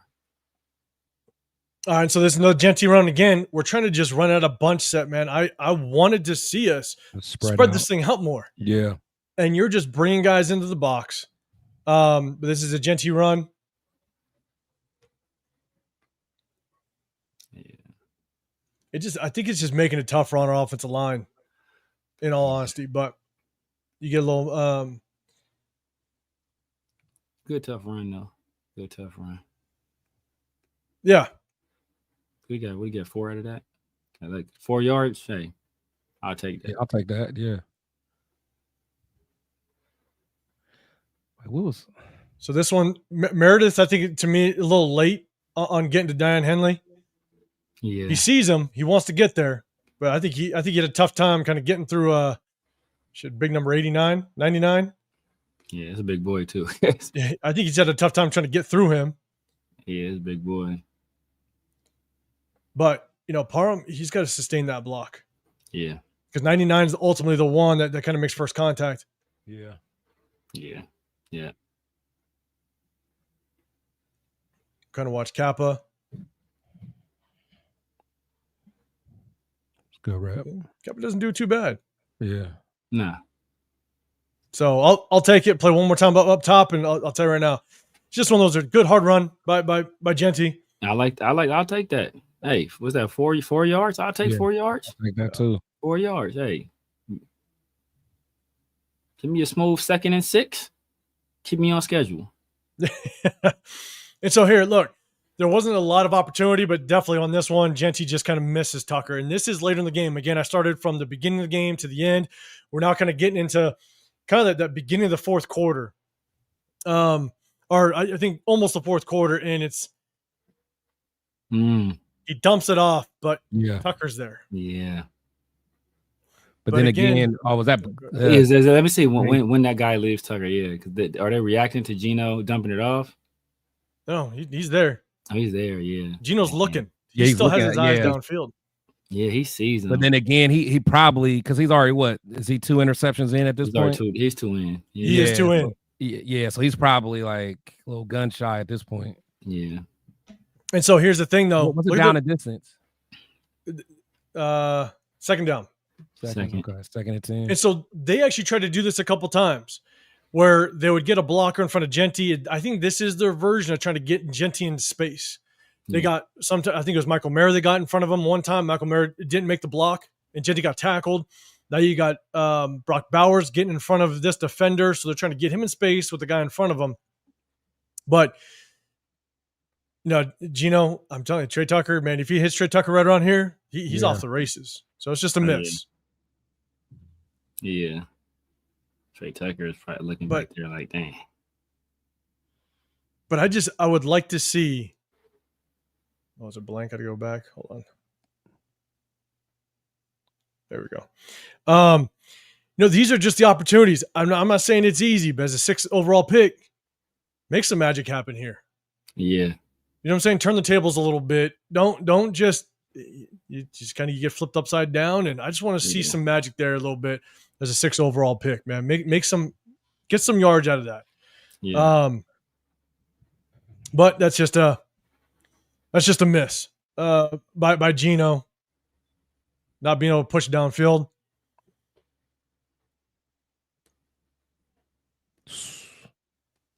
So this one either can be on Meredith or Zamir White. I don't know.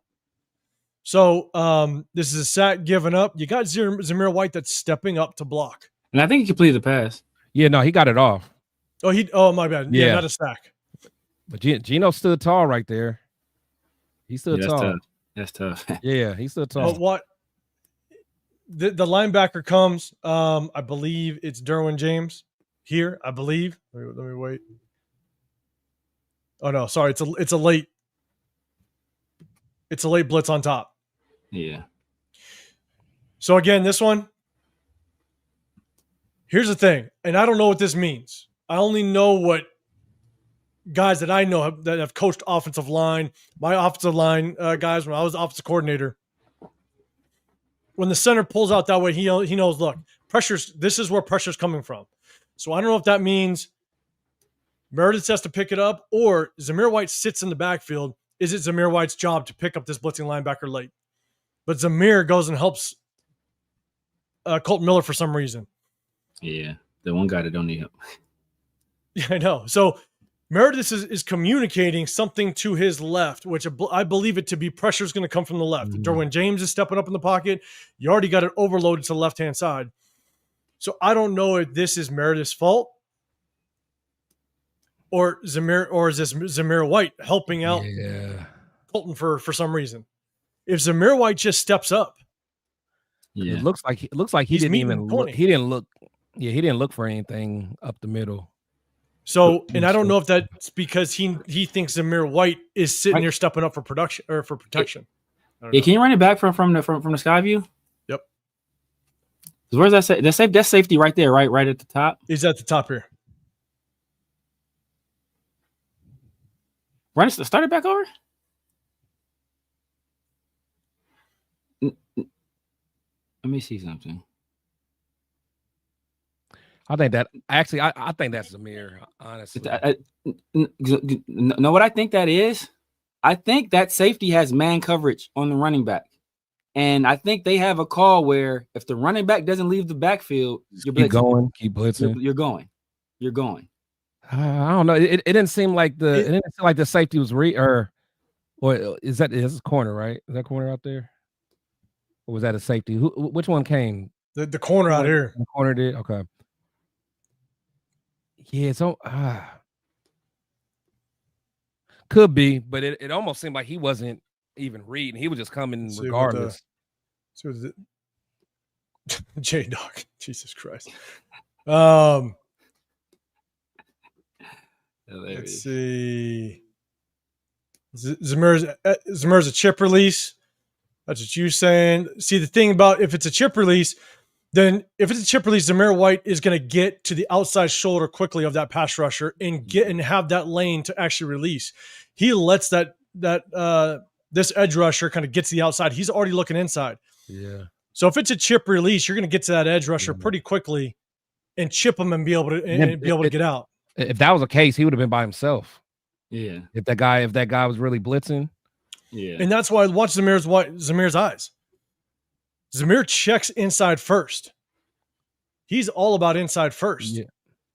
Yeah. But then he tries to get out and help out. So yeah. Yeah, he just yeah, I mean, I don't think he did a bad job there. I don't think he did a bad job there. I think, at that point, the most dangerous man is that guy. And usually when you're in pass protection as a running back, you take the most dangerous man. He doesn't see that dude blitzing. He doesn't see it. That's all I say. He doesn't see it.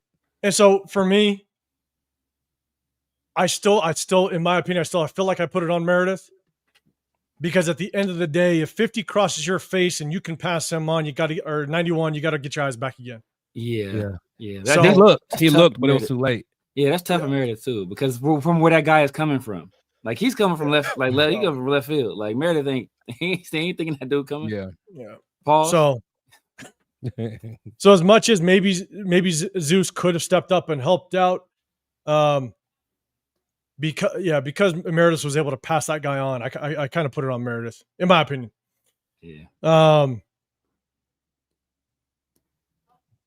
But good job, Gino, sitting in the pocket and still be able to make that play. Yeah. So, all right. So we got this one, again, another stacked box. I think this is what Chip Kelly's go-to is. I mean, he wants to stack the box and he wants to be able to, get as much help, get the tight ends involved. And I just don't know if we have the offensive line to really hold off a lot of people. Kappa. That was on Kappa right there. This one's on Kappa. Yeah. This one's tough. Genty tries to cut it back.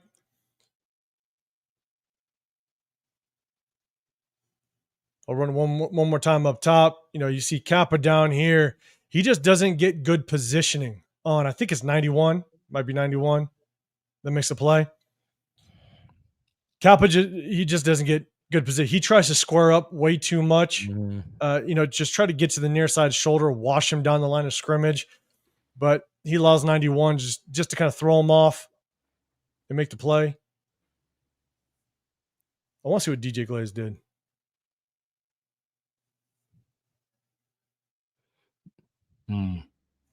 That's, I don't know. That's tough. Let me see. I want to watch Genty.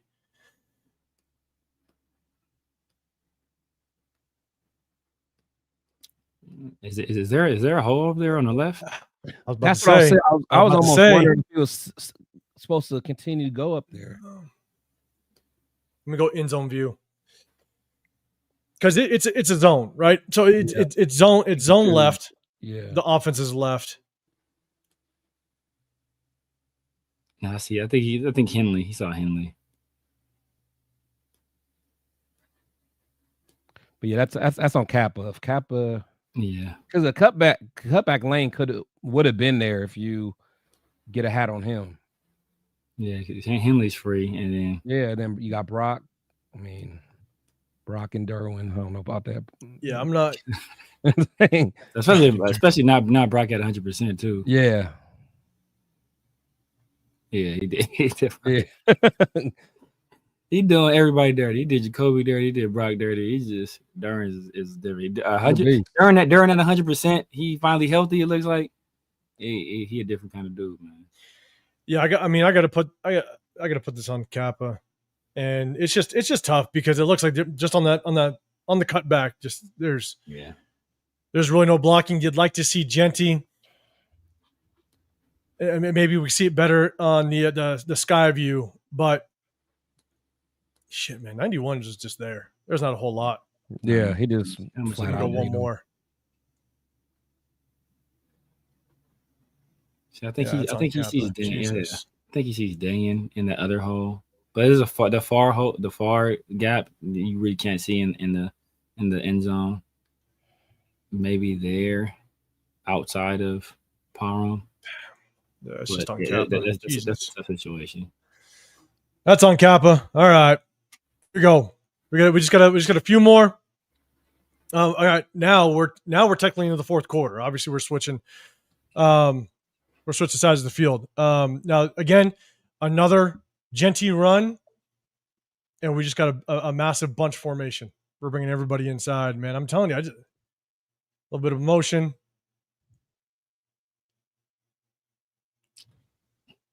The hole's there. Let's check out the blocking. I'll move that comment real quick. Oh, my bad. Oh, shit. Samiri. My bad. I've had that way too long. All right, here we go. Okay.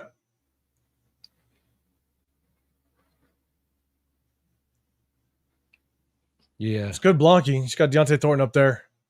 Yeah. Yeah.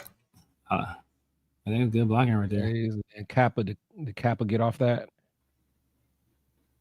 Oh, no. Good help. You got Parham's that's a little bit slow. You want to see him kind of take a little bit better angle. But the thing about Parham, that's a tough block. Yeah. He's trying to reach Dan Henley, which is already athletic as is. Exactly. And he's trying to get to Dan Henley. That's a tough one. And he has to kind of work through some trash too. Yeah. And look at Colton Miller. Look at big Colton Miller. Oh, get some. Okay, IHOP, and that's on 90. That's on 99. Is that the dude that was killing us on the inside too? No, on 90. Yeah. I thought 99 gave us some work too. I think 99 they gave us some work on another play. They did somebody dirty. I like the double team here, Kappa and Meredith. Yeah. I do like the double team a little bit. Kappa's doing a good job with his eyes. Yeah. See, I know Meredith. I mean, I know, Parham's supposed to get to that second guy. Yeah, he has to keep him right there though, because Meredith can't get all the way over on that.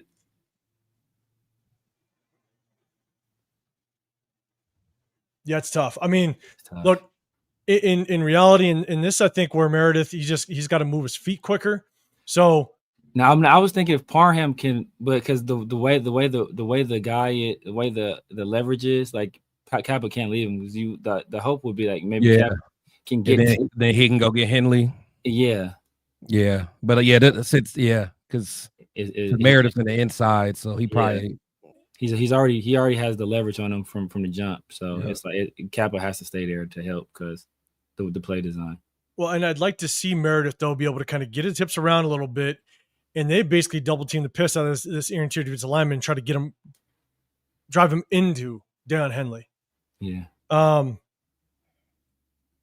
But Henley's a good linebacker. He is. He's a good linebacker. He's an SYFL alum.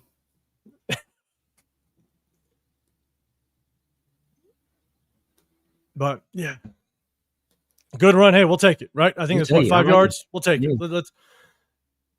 Now let's see. Let's go to this one real quick. Again, good protection. Oh yeah, this is the I believe the seam to Brock. Brock's right here. Just Brock hesitates out, and I think he gets back up in the seam. Yeah, right there. Yeah. Oh, it's a good route. Yeah, but we're gonna go back. Good protection. The protection's there. We kind of talked about that though. Missed him. I think Brock just not being 100%. He couldn't be as crispy on that route when he was kind of coming back inside. And it looks like he trips a little bit too. Yeah. Parm's getting pushed back a little bit, but still plenty of time in the pocket. But I mean, here's the thing though. Brock has the positioning on this receiver, and it's just an overthrow by Genty. Throw it inside. It's just an overthrow by Genty. And maybe, Chris, you're right. Like maybe with all the timing that both Brock and Gino have been trying to put together. That's what maybe he expects them a little bit further in the end zone. Yeah, exactly. It looks like Brock trips too. Like, because Gino's throwing that pass before Brock is all the way out of that break. But when he trips a little bit coming out of there, I think that because you want to keep that ball inside enough to protect it from that guy, but also protect it from that safety. See, look right here, trips. See, he has to keep that. That has to be. You can't round that off. You got to get out of there. You got to put your foot in the ground and go. But he trips up a little bit. You see right there, and now he's rounding it off instead of cutting it directly. If he cuts it directly, that's like a step and a half, and he's good, I think. I guess the only thing I'll say though, which is tough, is quarterback's responsibility is to throw you basically open, right? Yeah. And so Gino overthrows this thing again. Yeah, a little bit of a trip, whatever it may be. But man, if you just throw this and sit Brock right in the front of that end zone, just sit him in the front of the end zone. I think Gino, I think he threw the ball already. So look when Brock comes out of that break, I think he's already throwing it. Look right now, he's throwing it. Oh no, he waited. If anything, he's late. But the read comes from what does the safety do with Jacoby? Yeah. If the safety drops with Jacoby, then Brock is your read. Yeah. So again, it's definitely not easy, but that safety is your read. If the safety goes with Jacoby like he does, because you have a little bit of a shake route right here where Brock bends outside and then he gets back up into the seam. Yeah. Safety's breaking. I wish Gino would have just sat him right in that front of the end zone and bang that's a touchdown. But but to be honest, it's not easy. But with Brock not running the clean route right there, that's causing Gino to kind of wait a little bit longer than he would have to. Yeah. And then also where they were jumping stuff, I don't think Gino wants. I don't think he's trying. Oh yeah, he was already gun shy at this point. Yeah, I don't think he wants to. He wants to. Hey, either my guy gonna get it or nobody's gonna get it. Yeah, that's and really the only person. I mean, it was good protection. He had a clean pass, but Parham he's got to stand his ground. He took like 2 or 3. Yeah, I will say though, man, that the Chargers defensive line, man, there were some big boys. Yeah. All right, let's go. Just a couple more, and then all right, this is the bad snap. No, it was a bad snap by Meredith off to the right a little bit. Oh, this the one we got a penalty on? Yeah. This was the penalty on Parham holding. On Parham. I'll go to the end zone view in just a second. Parham was getting worked. Yeah. Work. You know, everybody else says good protection. I like it across the board. You know, I think that's 99. That's 90. That's 99. 99 giving work. 99. I want to say.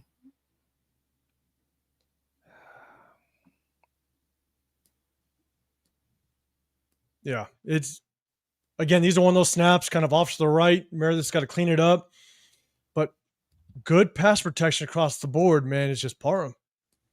Yeah. Parham just gets worked one-on-one.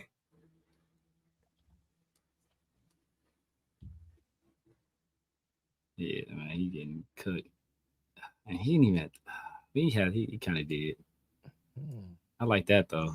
Gino trying to lower that shoulder a little bit. Shoulder. Try to get that first. I mean, you like it until he gets up. Yeah, he gets up, yeah. Gets up. You see, and then oh boy, I forget his doing. See him warming up on the sideline. Right. There goes my parlay. There goes my parlay, y'all. Screw the parlay. Screw the Cowboys. God damn it, I missed my parlay. Another Gino pass. Good protection by the offensive line. But again, this one, it's just a bit. It's just a miss. Yeah, too high, man. It's a miss, man. That's a bad miss too. It's plenty of time. It's plenty of time. Plenty of time. Jacoby's here. Saying, man. Not like it's a muddy pocket where he's worried about good around his feet. Nothing. Just it's a good pocket. And it's mainly a good pocket because nobody was over Dalton Parham, so he gets to take a play off today. But good pocket, and Gino just overthrows it. You got to just sit him right there. Yeah. Yeah. Ah, man, that's a bad one too. Like, I think he has bad footwork on that pass. That's why he's selling it. I mean, and this is fourth quarter. I mean, this is, I believe at this point I think we're still in the game. Yeah. You know, we're basically just, I think it's at that point we're just a couple scores away. Had time. Yeah. But it still goes back to he's just unsure. Like he was just uncomfortable. Like let it go. Let it go right there. Yeah. You know what I'm saying? Like he was just uncomfortable and he was so that made him late. And all the weight is on his back foot. Like, and so that's why his shoulders are pointing up and he's selling the ball. See, you step into the throw, get the weight under your front foot, deliver the pass. Because there's no reason not to step into that throw. Yeah, when you throw off your back foot, you tend to be be high sometimes. I don't know. The more and more I look at his mechanics there, it's like, damn, I don't know how you not make that damn throw. That's what I'm saying. It was just he was just unsure. He didn't want to really step into it because again, I'll be honest. He was very conservative. Does he just feel just that slight pressure coming from Kappa? I don't know, but still though, man, like you gotta fire. You have to fire that. You gotta fire that, man. You gotta fire that, brother. He had stone foresight at his right tackle. Like that should be nothing. That's nothing. And so look, and again, I'm not giving. He needs to make that throw, but honestly, man, I think that just slight pressure coming from the right side just made him just maybe change a little angle on his arm, and now he overthrows it because there's no reason why he doesn't make that goddamn throw at all. That's a throw that an NFL quarterback should be able to make. Yeah. So this is Gino's interception in the back of the end zone. Again, reference the protection. Oh, was that the Trey Tucker? No, this one was to Jacoby. He just. Oh, Trey is that Trey open right there too? So I kept looking at this one, and I'll pause it. You know, I just don't think there's really any opportunity because even at the throw, the safety's still on top of Trey Tucker, and you better not make that mistake of throwing, a 50-50 ball to Trey Tucker when he's 5 foot nothing, right? This one, I just don't see where the open opportunity was because you got Derwin James on Jacoby Myers, If you're going to throw that, you better throw that shit high where only Jacoby can get it, and it's short. Yeah. You know, in my opinion, I think the only thing Gino was thinking is Derwin James isn't going to turn his head quick enough. Yeah. And Jacoby's going to be able to kind of make a play on his backside shoulder, but it just wasn't a good ball. Yeah. But Trey's got the corner on top of him. I don't know if you take that shot. Yeah. Which, I mean, you could have, because look, Gino tried to take that shot earlier in the game. Right. Where Trey Tucker was like Trey Tucker covered. I was like, my God, why are we throwing like, jump balls to Trey Tucker? That's Aiden O'Connell circa Broncos game. Like, why are you throwing? Oh, so, I mean, yeah, that's tough. Yeah, that's tough. That picture's not clean. Yeah, picture's not clean. Let me go. And plus, he's already throwing the ball right there. So stop right here. Already out.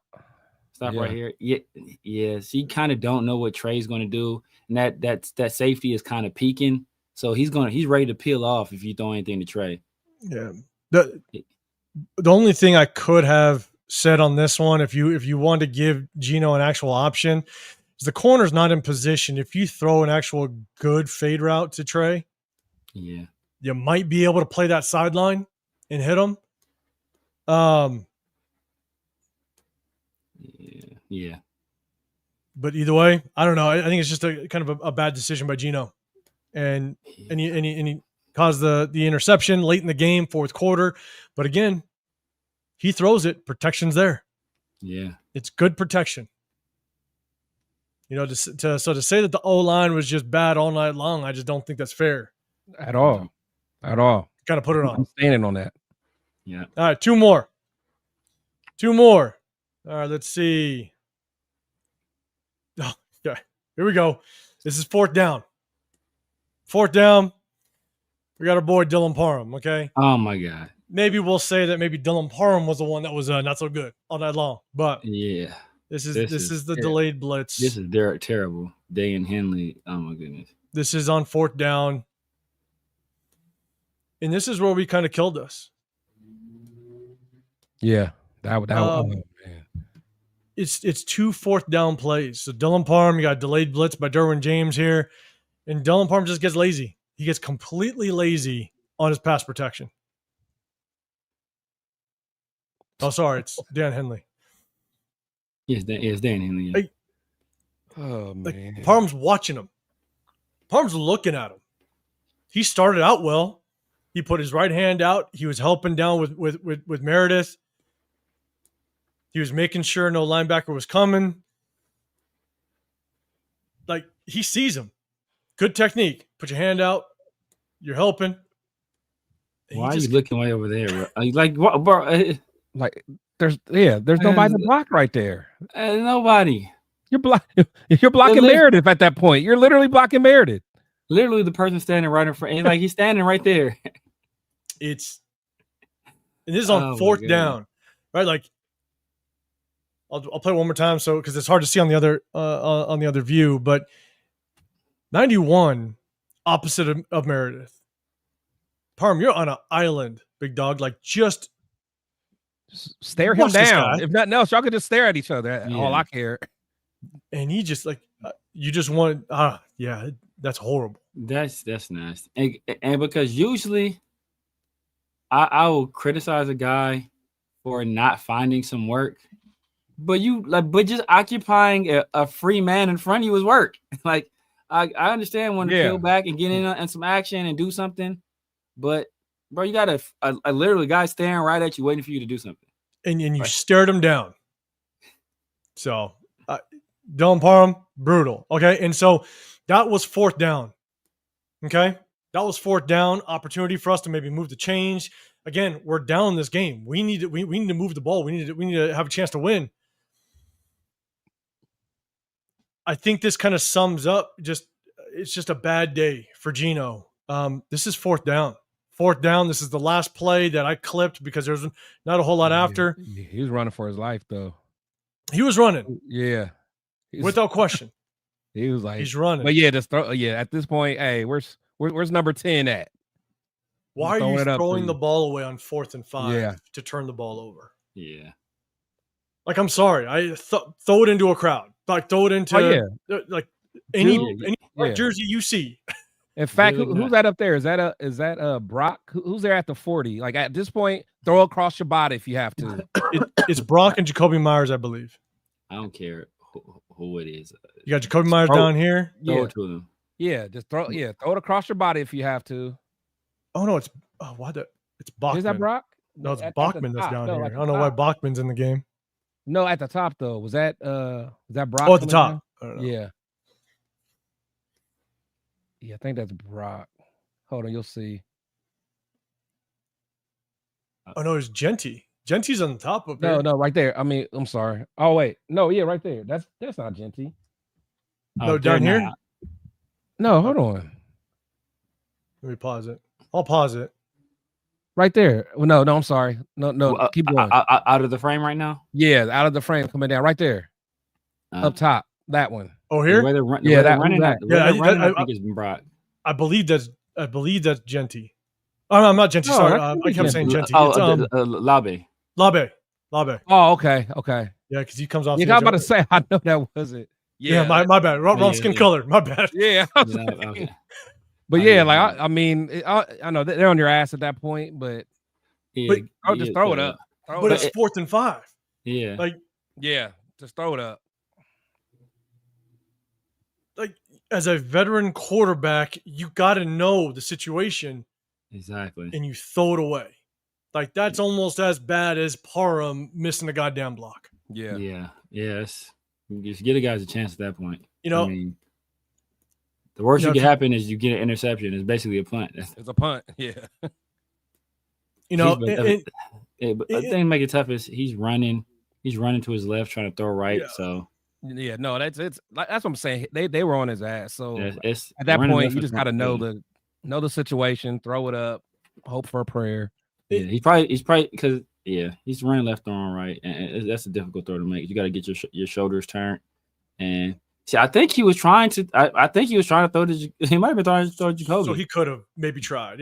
I'm with you. Maybe he was truly trying. It is a hard throw. Gino ain't young no more. He may not got the hips and shoulder movement to kind of get it all the way around to get to him. So maybe he was trying, but man, that throw was so far off. I'm just sitting there going, 4th and 5, and we need to move the ball. So look, that's it. You know, I kind of got my final thoughts, man. Now that we're kind of going to the big screen chat, man, hit that hashtag Raiders. Kind of let me know, kind of what your final thoughts are on the game. You know, look, the O-line wasn't great, but I'm not going to pour everything on the O-line in this game. Dylan Parham did not play well. Right, Kappa played better than I expected. Didn't play great. You know, I think Meredith definitely had his hiccups without question, but there were running lanes. You know, I think a lot of us can agree. If we gave the ball to Genty maybe 5-6 more times, maybe he could have had opportunity to kind of move the chains and we can move that ball a little bit. But Gino throwing the ball 43 times. Yeah, I'm not sure I'm a big fan of that type of stat. So chat, let me know what your thoughts are overall. If you can't hit that hashtag Raiders. But man, Chris, let me throw it to you first. Kind of final thoughts on the game overall. You know, I just, again, it comes down, we got out-coached on both sides of the ball. And again, I know a lot of people are going to try to blame the offensive line. You know, they didn't necessarily play, phenomenal. But to me, a lot of times they did enough. They did enough for us to make plays. Chip Kelly, there was a lot of plays that I didn't quite understand. A lot of, again, I know we kind of talked about a lot of the bunch formation. I haven't really seen us spread it out at all this year, for the most part, kind of like what we were expecting. But then again, we only have four active receivers. So, I mean, again, it's just, the coaching, a lot of this is coming down to coaching for me. A lot of the stuff that we were expecting, issues with the line, stuff like that, them not gelling, that's stuff that we kind of knew when you decide to play around with JPJ and not have him in his natural position and all that. So I hate to say it, but I kind of expected this. Yeah, man. Severe, what's your thoughts? Yeah, man, it's just, you know, I put this on two people. I put it on Chip Kelly, first of all, just because I don't think offensively we had the right game plan in place to attack the Chargers. You know, we see that, you know, like they had well, I would say they had an answer for everything we did, but we didn't do much different. And not like we switched the whole, not like we just like made a whole lot of changes, right? You know, so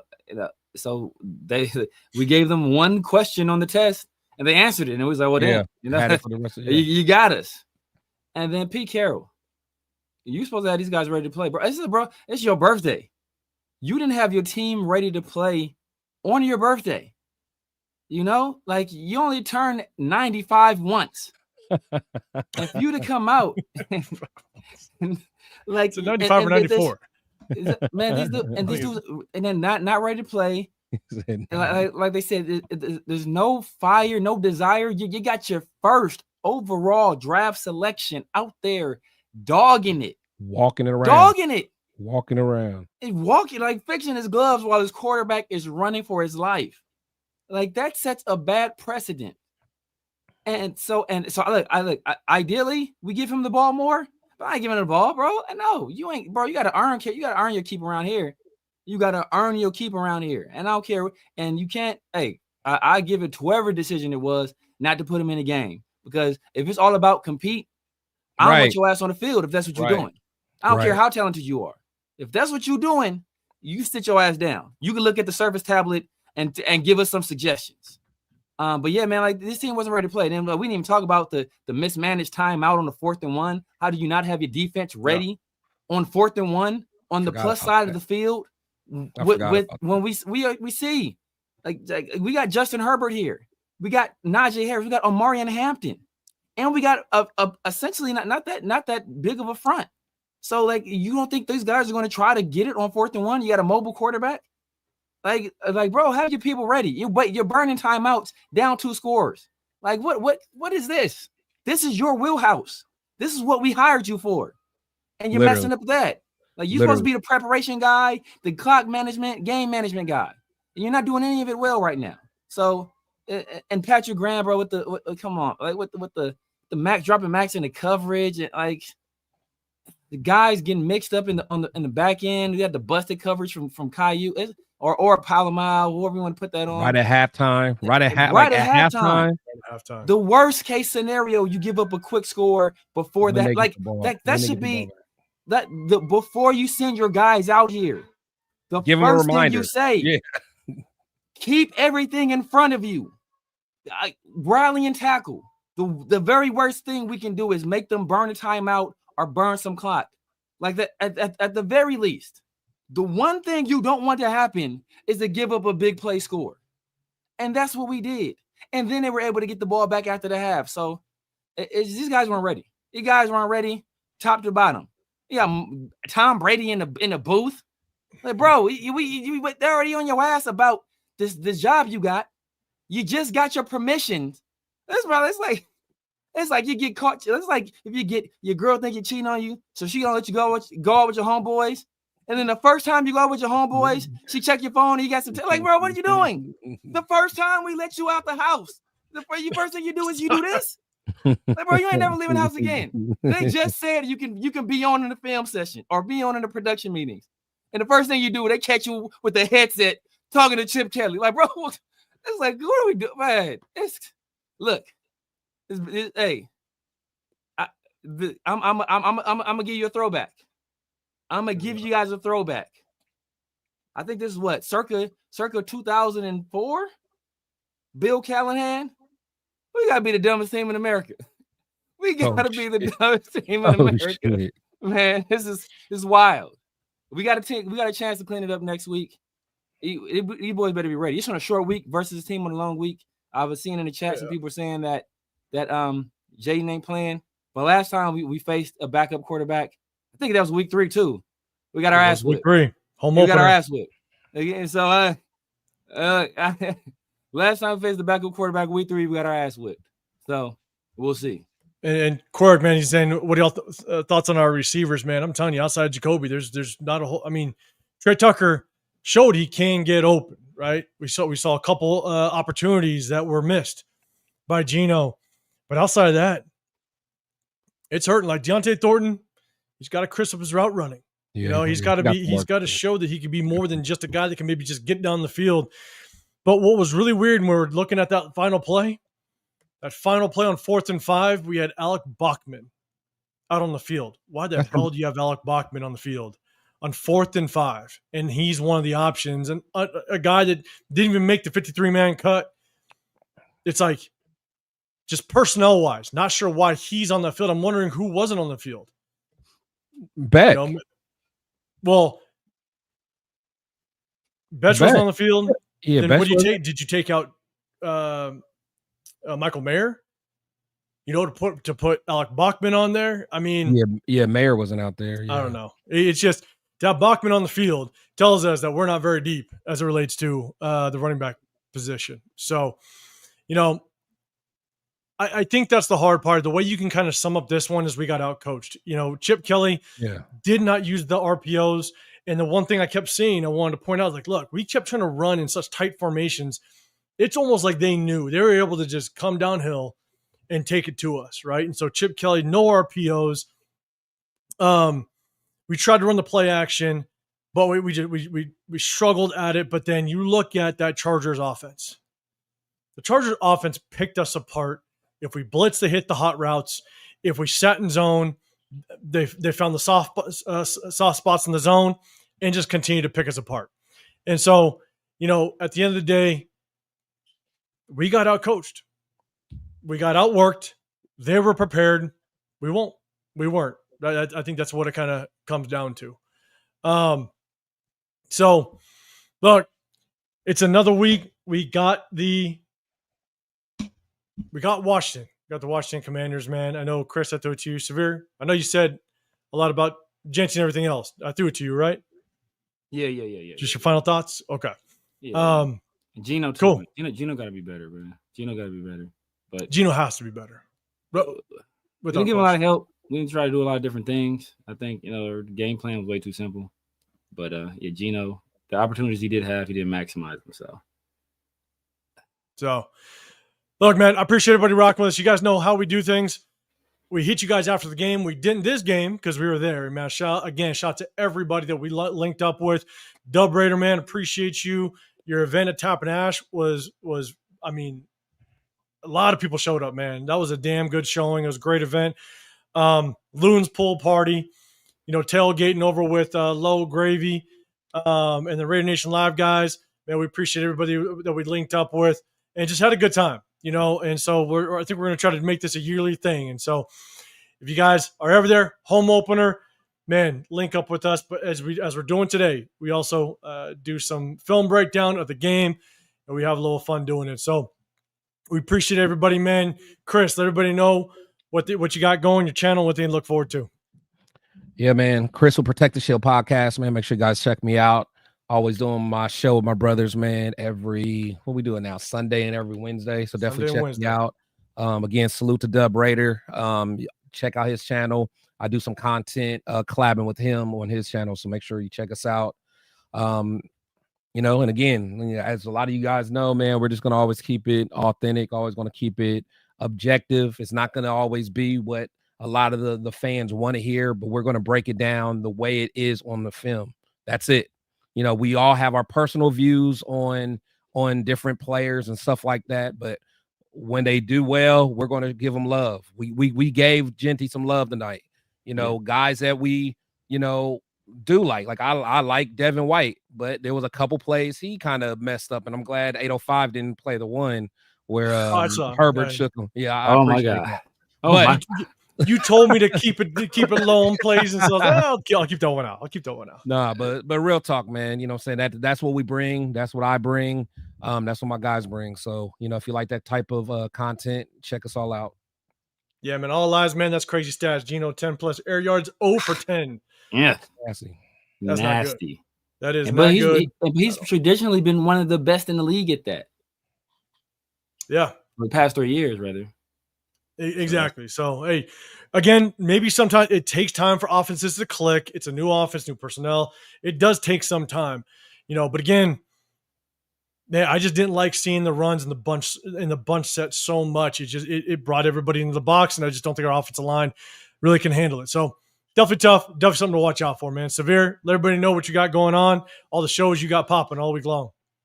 Yes, sir. Yes, sir. You guys know what it is, man. The Severe Raider here on YouTube, IG, TikTok, X, Snapchat, Kick, Twitch, basically every Raider, Severe Raider.